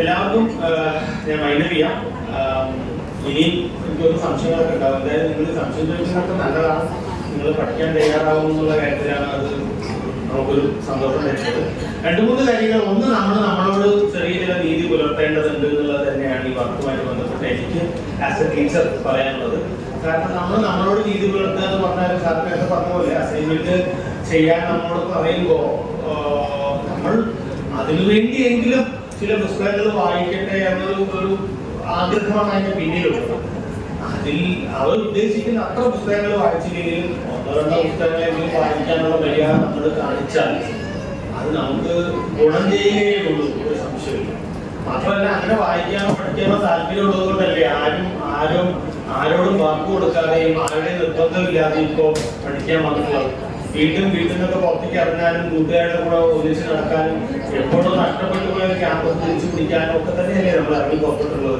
അതിന്റെ കൂട്ടത്തിൽ വായനയും ഇല്ലേ വായനയും കൂടി ചേരുന്നതല്ലേ അത് നിങ്ങൾ എല്ലാ ദിവസവും നമ്മൾ ഇരുന്ന് ഐസ്ക്രീം പാർലറിൽ പോയി സംസാരിക്കുന്നു അല്ലെങ്കിൽ ചായ കുടിക്കുന്നു ഒന്നിച്ചിരുന്ന് ഒരേ കാര്യങ്ങൾ പറയുന്നു ആ കൂട്ടത്തിൽ ഇന്നലെ വായിച്ച പുസ്തകത്തെ പറ്റി കൂടി പറയുന്നതല്ലേ നമ്മളോട് തന്നെ ചെയ്യുന്ന രീതി അപ്പൊ അതുകൊണ്ട് ഉറക്കത്തിൽ നിന്നെങ്കിൽ ഒരു 1-1.5 മണിക്കൂറോ എടുത്ത് എല്ലാ ദിവസവും കുറച്ച് വായിക്കുമെന്ന് തീരുമാനിക്കുന്നത് നല്ലതല്ലേ പഠിക്കുന്ന കാലത്ത് വായിച്ചിട്ട് ആരും ഇതുവരെ കേടുവന്നിട്ടൊന്നുമില്ലല്ലോ അതുകൊണ്ട് അങ്ങനെ ഒരു തീരുമാനമെങ്കിലും എടുക്കുന്നത് നന്നായിട്ട് തോന്നുന്നു നിങ്ങൾക്ക് ഇഷ്ടമുള്ളത് വായിച്ചോളൂ ഞാൻ വായിക്കാൻ ഫിക്ഷൻ എന്തുവേണമെങ്കിലും വായിച്ചോളൂ. ഈ പാഠപുസ്തകം തന്നെ വായിക്കണമെന്നില്ല. അത് അവസാനം ടൈം ടേബിളൊക്കെ കിട്ടുന്ന സമയത്ത് വായിച്ചാലും മതി.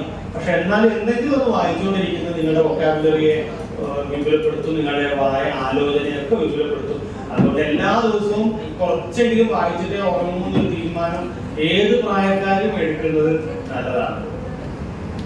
ഈ മൊബൈലിന്റെ ഉപയോഗം കുറഞ്ഞുകൊണ്ടാണ് വായന മൊബൈലിന്റെ ഉപയോഗം വന്ന് വായന കുറഞ്ഞുള്ളത് അപേക്ഷികമായിട്ടുള്ള പരാമർശമാണ്.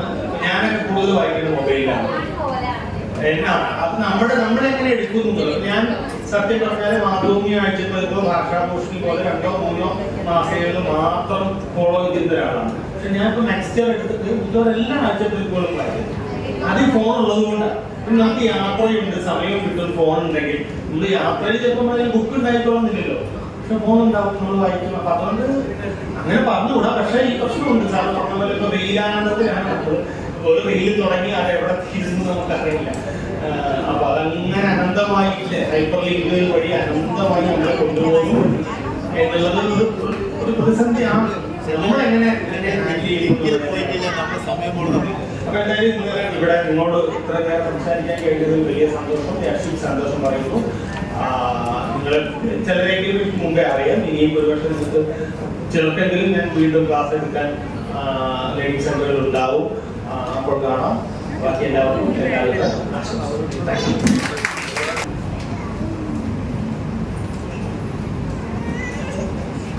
എല്ലാവർക്കും നമസ്കാരം. ഇവിടെ ഇടം എന്ന് പറയുന്നത് കൂട്ടായ്മയുടെ രൂപീകരണത്തിന് വേണ്ടിയിട്ടാണ് നമ്മൾ എല്ലാവരും കൂടിയിട്ടുള്ളത്.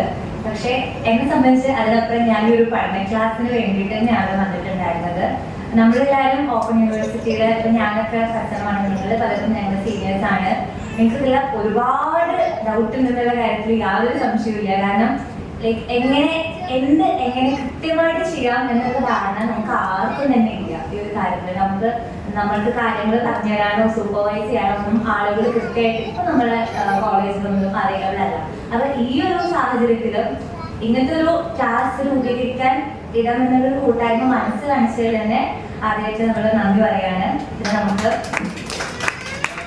നമ്മളുടെ ഡൗട്ടുകളൊക്കെ നമ്മുടെ എല്ലാ സംശയങ്ങളും നല്ല ക്ഷമയോടെ കേട്ട് പറഞ്ഞിരുന്ന നമുക്ക് എല്ലാ കാര്യങ്ങളും വേണ്ട രീതിയിൽ വൃത്തിക്ക് സ്മാർട്ടായിട്ട് പറഞ്ഞിരുന്ന സാറിനും കാലിക്കറ്റ് യൂണിവേഴ്സിറ്റി പ്രൊഫസറാണ് സാറിനും ഒരുപാട് നന്ദി.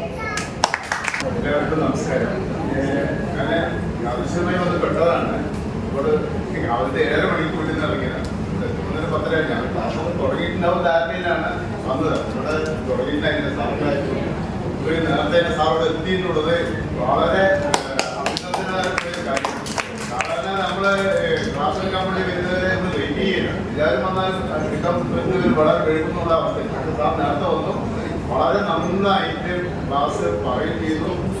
അതിൻ്റെ വിഷയങ്ങളെ പറ്റിയൊക്കെ ഞാൻ ഒരുപാട് സംശയങ്ങൾ തൊട്ട് ബുദ്ധിമുട്ടിച്ചു. സാറേ ഉള്ളത് ഒരു കരുതുണ്ട്, എനിക്കൊരു വിഷമമുണ്ട്. പക്ഷേ സംശയങ്ങൾ നമുക്ക് വന്നു കഴിഞ്ഞാൽ ചോദിക്കാതിരിക്കാൻ പറ്റില്ല.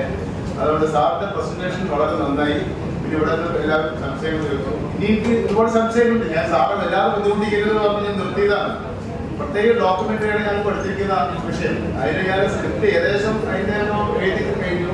അതിന്റെ കൺക്ലൂഷൻ ഏകദേശമായി. ഞാനിവിടെ 7 സ്റ്റോറി ബോർഡിലാണ്. സ്റ്റോറി ബോർഡ് നിന്നിരിക്കുകയാണ്. പോയിന്റ്സ് എഴുതി വെച്ചിട്ടുണ്ട്. എങ്ങനെ സ്റ്റോറി വരയ്ക്കുകയും ചെയ്യാം. സ്റ്റോറി ബോർഡ് എങ്ങനെ ചെയ്യും, അതാണ് പ്രശ്നം.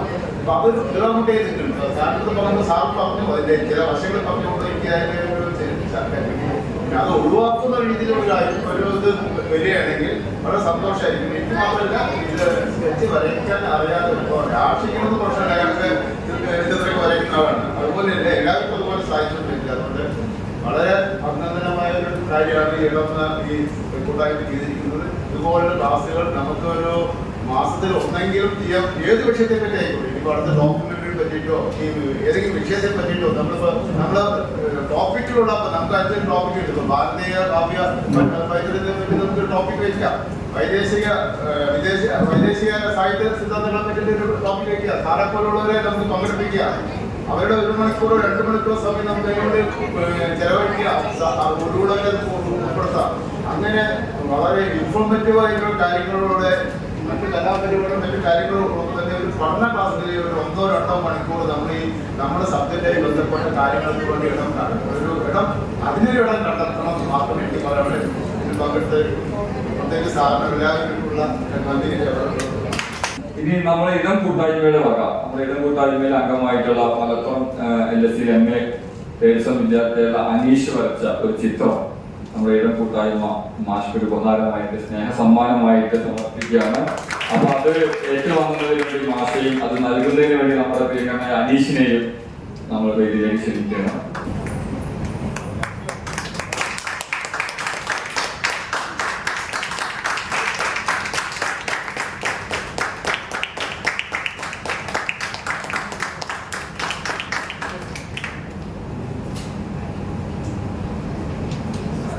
എല്ലാവർക്കും നമസ്കാരം. ഇടത്തിൻ്റെ കീഴിൽ ഇങ്ങനെ ഒരു വേദി തന്നത് പറഞ്ഞാൽ നമ്മളെ യാഷിക്കാണെങ്കിൽ കോൺടാക്ട് ചെയ്തത് ഇതിൻ്റെ പറഞ്ഞു ഇതിൻ്റെ കയ്യിലുള്ള കുറച്ച് ചിത്രങ്ങൾ കൊണ്ടുപോകാം, നമുക്ക് പ്രദർശിപ്പിക്കാം, വേദി കിട്ടുമ്പോൾ കളയണ്ടാന്ന് പറഞ്ഞിട്ട് ഇങ്ങനെ വന്നാൽ പക്ഷേ ഇങ്ങനെ പ്രദർശിപ്പിക്കാൻ പറ്റി, നല്ല ക്ലാസ് എടുക്കാൻ പറ്റി. മാഷെ എക്സാമിനെ കുറിച്ചും ഇങ്ങനെ എഴുതേണ്ടതിനെ കുറിച്ചൊക്കെ അങ്ങനത്തെ കുറച്ച് ചെറിയ ചെറിയ ടോപ്പിക്കുള്ള കാര്യങ്ങളിലേക്ക് കുറേ മാർക്ക് പോയിട്ട് പ്രശ്നങ്ങളൊക്കെ ഉണ്ടായിരുന്നു. പക്ഷേ ഇനി അത് കവർ ചെയ്യാൻ പറ്റുമെന്ന് പ്രതീക്ഷിക്കുന്നു. ക്ലാസ് തന്നതിലും എനിക്കൊരു സ്പേസ് തന്നതിലും മുഴുവൻ നന്ദി പറയുന്നു. Thank you. നമുക്ക് ഒരുപാട് വർക്കുകൾ വന്നിട്ടുണ്ട്, ഇന്റേൺഷിപ്പ്, ഫീൽഡ് വർക്ക്, അങ്ങനത്തെ കാര്യങ്ങൾ വന്നപ്പോൾ നമുക്ക് ഭയങ്കര കൺഫ്യൂഷൻസ് ഉണ്ടായിരുന്നു. എൻ്റെ സ്റ്റേറ്റ് പറഞ്ഞിട്ട് അത് കിട്ടിയതായിരുന്നു മുന്നിൽ. എൻ്റെ ക്ലാസ് അവിടെ വെച്ചിട്ടുണ്ടായിരുന്നു, പക്ഷെ അന്ന് എനിക്ക് പോകാൻ പറ്റിയിട്ടുണ്ടായില്ല. പിന്നെ എന്താ ചെയ്യാന്ന് വെച്ചാൽ തെറ്റായിട്ടുള്ളതാണ് ഇങ്ങനെ കമ്പനി കിട്ടിയത് ക്ലാസ്സിൽ നിന്ന് പറഞ്ഞു. അപ്പോൾ വേഗം വന്നതാണ്. പക്ഷെ നല്ലൊരു ക്ലാസ് ആയിരുന്നു, ഒരുപാട് സംശയങ്ങൾ മാറി കിട്ടി. ഇപ്പോൾ ചെയ്യാനുള്ള ധൈര്യമായിട്ടുണ്ട് സാറിൻ്റെ ക്ലാസ്സിൽ നല്ല ക്ലാസ് ആയിരുന്നു സാറിന്. പിന്നെ സാറിൻ്റെ ക്ലാസ്സിലൊക്കെ നമുക്ക് എല്ലാവർക്കും പ്രയോജനപ്പെടുന്ന സാറിൻ്റെ സെക്ഷൻ മലയാളമാണെങ്കിലും നമ്മളിപ്പോൾ ഞാൻ സോഷ്യോളജിയാണ്, പക്ഷെ എന്നെ സംബന്ധിച്ച് അതിൽ നിന്നും കുറേ കാര്യങ്ങൾ കിട്ടി. നമുക്ക് മലയാളം മാത്രമല്ല സാർ പറഞ്ഞതിൽ പല പൊതുവായിട്ട് പല കാര്യങ്ങളുണ്ടായിരുന്നു. അപ്പോൾ നമുക്കെല്ലാം പ്രയോജനപ്പെട്ടു എന്നാണ് എനിക്ക് തോന്നുന്നത്. പിന്നെ ഇവിടുത്തെ അധികം സംഘാടകരെ കുറിച്ചൊന്നും പരിചയപ്പെടുത്തിയിട്ടില്ല, ആരാണ് എന്താണെന്നൊന്നും. അധ്യക്ഷനാണ്, സ്വാഗതം പറഞ്ഞു, പക്ഷെ ആരാണ് എന്താണ് ഏത് കോളേജിലാണ് അപ്പൊ ഒന്ന് അറിഞ്ഞാൽ നല്ലതായിരുന്നു. Okay, thank you. എൻ്റെ പേര് ശബന, ഞാൻ BA മലയാളം സ്റ്റുഡൻ്റാണ്. ഒരു ദിവസം എൻ്റെ മൊബൈലിൽ ഒരു ഗ്രൂപ്പ് വന്നു ഇടാം, അതിനെക്കുറിച്ച് കാര്യമായിട്ടൊന്നും എനിക്കറിയില്ല. അപ്പം ഞാൻ എന്നെ ആരുടെ എടുത്ത് സുഖയില്ലാന്ന് പേരുള്ള ഒരാളാണെന്ന് മനസ്സിലായപ്പോൾ പിന്നെ അവർക്ക് മെസ്സേജ് അയക്കാൻ തുടങ്ങി, കാര്യങ്ങൾ അന്വേഷിച്ചു. പിന്നെ ഇപ്പോൾ ഈ എൻ്റെ തൊട്ടുമുമ്പ് പറഞ്ഞ ആൾ പറഞ്ഞ പോലെ ഞാൻ ഗ്രൂപ്പിലിട്ടു, പ്രത്യേകിച്ച് മറുപടി ഒന്നും കിട്ടിയില്ല. എന്തായാലും നേരെ വെളുപ്പൊക്കെ ഒന്ന് പോയി നോക്കാൻ വിചാരിച്ച് രാവിലെ തന്നെയാണ് രജിസ്റ്റർ ചെയ്തത്. പിന്നെ നോമ്പൊക്കെ ആയതുകൊണ്ട് ഇതുവരെ ഞാൻ അസൈൻമെന്റ് എഴുതാൻ തുടങ്ങിയില്ല. അതിന് പെട്ടെന്ന് ഡേറ്റ് നീട്ടി കിട്ടിയപ്പോൾ അതിൻ്റെ ഒരു ആശ്വാസത്തിലാണ്. എങ്ങനെ എഴുതണമെന്നൊരു ഐഡിയ ഇതുവരെ എനിക്ക് ഉണ്ടായില്ല. ഇന്നിപ്പോൾ അത് ക്ലിയർ ആയി, അതാണ് ഏറ്റവും വലിയ സന്തോഷം ഇവിടെ വന്നതിൽ. അപ്പോൾ സാറിൻ്റെ ക്ലാസ് കൊണ്ട് അസൈൻമെന്റ് ഇന്ന് എനിക്ക് ചെന്നിട്ട് ഗ്രൂപ്പിൽ പറയാം എങ്ങനെ അസൈൻമെന്റ് എഴുതണം, എന്തൊക്കെ ചെയ്യണമെന്നുള്ളത്. അതിനുള്ളൊരു ആത്മവിശ്വാസം എനിക്ക് വന്നു. അപ്പോൾ അതിന് സാറിന് പ്രത്യേകം നന്ദി അറിയിക്കുകയാണ്. പിന്നെ ഈ ഒരു ഇടത്തിൻ്റെ കൂട്ടായ്മ പ്രത്യേകം നന്ദി അറിയിക്കും. പ്രിയമുള്ളവരെ, ഇതിൻ്റെ സംഘാടകരും കൂടിയാണ് ഞങ്ങൾ. എന്നാലും ഞാനിപ്പോൾ ഇവിടെ അതിനെക്കുറിച്ചല്ല, സാറിൻ്റെ ക്ലാസ്സിനെ കുറിച്ചാണ് കൂടുതലായിട്ട് പറയാനായിട്ട് ആഗ്രഹിക്കുന്നത്. നമുക്ക് ഈ ഇന്റേൺഷിപ്പ്, ഡോക്യുമെൻ്ററി, ഫീൽഡ് വർക്ക് അതൊക്കെ വന്ന സമയത്ത് കോളേജിലൊരു ക്ലാസ് ഉണ്ടായിരുന്നു ഇതിനെക്കുറിച്ചുള്ളത്. ഇന്ന് സത്യം പറഞ്ഞാൽ 1 മണിക്കൂർ ക്ലാസ്സിൽ ഇരുന്നിട്ട് മൊത്തത്തിലൊരു അവ്യക്തതയായിരുന്നു. കാരണം അവരെ കുറ്റം പറയാൻ പറ്റില്ല. നമ്മളെന്തും ചോദിക്കുമ്പോൾ അവർക്കും അത്ര വ്യക്തമായിട്ട് അതിനെക്കുറിച്ചുള്ളൊരു കാഴ്ചപ്പാട് കിട്ടിയിട്ടുണ്ടായിരുന്നില്ല എന്ന് തോന്നുന്നു. അപ്പം നമ്മളിങ്ങനെ വേണോ, അപ്പോൾ പറയാം അങ്ങനെ ആവാം, ഇങ്ങനെയാണോ അപ്പം അങ്ങനെ ആവാം, അങ്ങനെ ഒരു എവിടെയും തൊടാത്ത രീതിയിലുള്ള കുറച്ച് കണ്ടന്റുകളായിരുന്നു അന്ന് നമുക്ക് കിട്ടിയിരുന്നത്. നല്ല വ്യക്തതയായിരുന്നു. നമുക്ക് കോളേജിൽ ക്ലാസ് എടുക്കാൻ പറ്റുമോ, ഒക്കെ മലപ്പുറംകാർക്ക് പറഞ്ഞു സ്കൂളിൽ ക്ലാസ് എടുക്കാൻ പറ്റും. അപ്പം അങ്ങനെ ആദ്യം അങ്ങനെ നമുക്കൊരു അവ്യക്തത അല്ലെങ്കിൽ നിലനിന്നിരുന്നു. പക്ഷെ സാറ് വളരെ ഡീറ്റെയിൽ ആയിട്ട് ഓരോ ഇതിലും എന്തൊക്കെ വേണം എന്നുള്ളത് അടക്കം നമ്മൾ അതെങ്ങനെ തുടങ്ങണം, ആദ്യം നമ്മൾ കോർഡിനേറ്ററെ കാണണം, അനുമതി വാങ്ങണം, ടൈം ടേബിൾ വാങ്ങണം, അല്ലെങ്കിൽ എന്തൊക്കെ കാര്യങ്ങൾ നമുക്ക് അവസാനം സബ്മിറ്റ് ചെയ്യണം എന്ന് വരെ അത്രയും ഡീറ്റെയിൽ ആയിട്ട് സാറ് പറഞ്ഞു. അപ്പൊ ആ ഒരു സമയത്ത് എനിക്ക് എന്തെങ്കിലും കുറച്ച് പാഷൻ ഉള്ളത് ഡോക്യുമെന്ററി ആയതുകൊണ്ട് വേറെ ഒന്നും അറിയാത്തത് കൊണ്ടും അതൊക്കെയാണ് കൊടുത്തത്. ബാക്കി പിന്നെ വരുമ്പോൾ ചെയ്യാമെന്നുള്ള പോലെ. പക്ഷെ ഇപ്പൊ എനിക്ക് തോന്നാം ഇത് ഏത് വന്നാലും ചെയ്യാൻ പറ്റും എന്നൊരു കോൺഫിഡൻസ് കിട്ടുന്ന ഡീറ്റെയിൽ ആയിട്ട് പറഞ്ഞിട്ട് ഞാൻ ഇവിടുത്തെ ബുക്കിൽ ഞാൻ എല്ലാം അത്രയും ഞാൻ ഒരു ട്രെയിനിങ്ങിലും എഴുതിയിട്ടില്ല തോന്നുന്നു ജീവിതത്തിൽ. അത്രയും ഞാൻ ഡീറ്റെയിൽ ആയിട്ട് എഴുതി വെച്ചിട്ടുണ്ട്. അതൊരു നോട്ടായിട്ട് നമ്മുടെ സൈറ്റിൽ ചെയ്യണം എന്നാണ് വിചാരിക്കുന്നത്. ഇനി വരുന്നവർക്കും അത് ഉപകാരപ്പെടട്ടെ. അതേപോലെ തന്നെ നമ്മൾ ക്ലാസ് നമ്മൾ വീഡിയോ ചെയ്തിട്ടുണ്ട്. ഇപ്പം ഈ പറഞ്ഞ പോലെ തന്നെ ഇവിടെ നിന്ന് എത്തിച്ചേരുന്ന മുമ്പ് കാരണം കുറേ പേർക്ക് ബുദ്ധിമുട്ടുണ്ട്, യാത്ര പ്രയാസങ്ങളുണ്ട്, പിന്നെ ദൂരം പ്രശ്നമുണ്ട്, അതേപോലെ പലതരം വ്യക്തിപരമായ പ്രശ്നങ്ങൾ കൊണ്ട് എത്താൻ പറ്റാത്തവരുണ്ട്. അപ്പം അവർക്ക് വേണ്ടി നമ്മൾ ക്ലാസ് ഷൂട്ട് ചെയ്തിട്ടുണ്ട്. അത് ഒരിക്കലും എന്താ പറയുക ഒരു ഉപകാരപ്പെടാതെ പോവില്ല. അവരെ കണ്ടു കഴിഞ്ഞാൽ എന്തായാലും തീർച്ചയായിട്ടും ഇതിന് വരാത്തതൊരു നഷ്ടമായിട്ട് അവർക്ക് തോന്നുന്നതാണ് എനിക്ക് തോന്നുന്നത്. സാറിന് എല്ലാവിധ ആശംസകളും അഭിനന്ദനങ്ങളും അതോടൊപ്പം അതേ നമ്മൾ നന്ദി പറയാം. നമ്മുടെ ജൂലിയനെ ക്ഷണിച്ചു.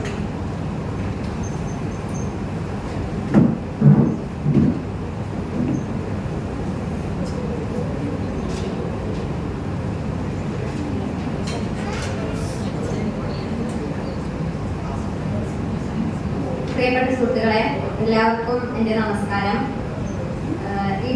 നമ്മുടെ ഇടം കൂട്ടായ്മയുടെ ആരവം എന്ന പേരിലുള്ള ഒരു പ്രോഗ്രാമാണ് നമ്മൾ ഇന്നിവിടെ സംഘടിപ്പിച്ചിട്ടുള്ളത്. അപ്പോൾ ഈ ഒരു ദൗത്യത്തിന്റെ ഭാഗമായിട്ട് ആദ്യമായിട്ടുള്ള നമുക്ക് തന്നിട്ടുള്ള ഒരു സെക്ഷനായിരുന്നു പഠന ക്ലാസ്. അതില് ഇപ്പോൾ ഇന്നത്തെ നമ്മുടെ ജീവിത സാഹചര്യങ്ങളിൽ ഒരുപാട് തിരക്കുകൾക്കിടയിൽ ജീവിക്കുന്ന ആളുകളാണ് നമ്മളെല്ലാവരും. അപ്പോൾ ഈ തിരക്കുകളൊക്കെ മാറ്റി വെച്ചിട്ട് നമുക്ക് വേണ്ടിയിട്ട് ഇത്രയും നല്ലൊരു ക്ലാസ് എടുക്കാൻ വേണ്ടിയിട്ട് വന്നിട്ടുള്ള ആളാണ് സാറ്. കാലിക്കറ്റ് യൂണിവേഴ്സിറ്റിയിലെ അസിസ്റ്റന്റ് പ്രൊഫസർ ഡോക്ടർ ശിവപ്രസാദ് സാറാണ്. സാറിന്റെ ക്ലാസ് എല്ലാവർക്കും വളരെയധികം ഇഷ്ടപ്പെട്ടു എന്നുള്ളത് അവരുടെയൊക്കെ അഭിപ്രായങ്ങളിൽ നിന്ന് തന്നെ നമുക്ക് മനസ്സിലായി. ഒരുപാട് ആളുകൾ ഇവിടെ അഭിപ്രായങ്ങൾ പറഞ്ഞു. അപ്പൊ നമ്മുടെ തേർഡ് സെം സ്റ്റാർട്ട് ചെയ്തപ്പോൾ നമുക്ക് ആദ്യത്തെ സെക്ഷനായിട്ട് തന്നത് ഈ ഫീൽഡ് വർക്കിനെ കുറിച്ചിട്ടും ടീച്ചിങ് അസൈൻമെന്റിനെ കുറിച്ചും ഇന്റേൺഷിപ്പിനെ കുറിച്ചിട്ടുള്ള ക്ലാസ് ആയിരുന്നു.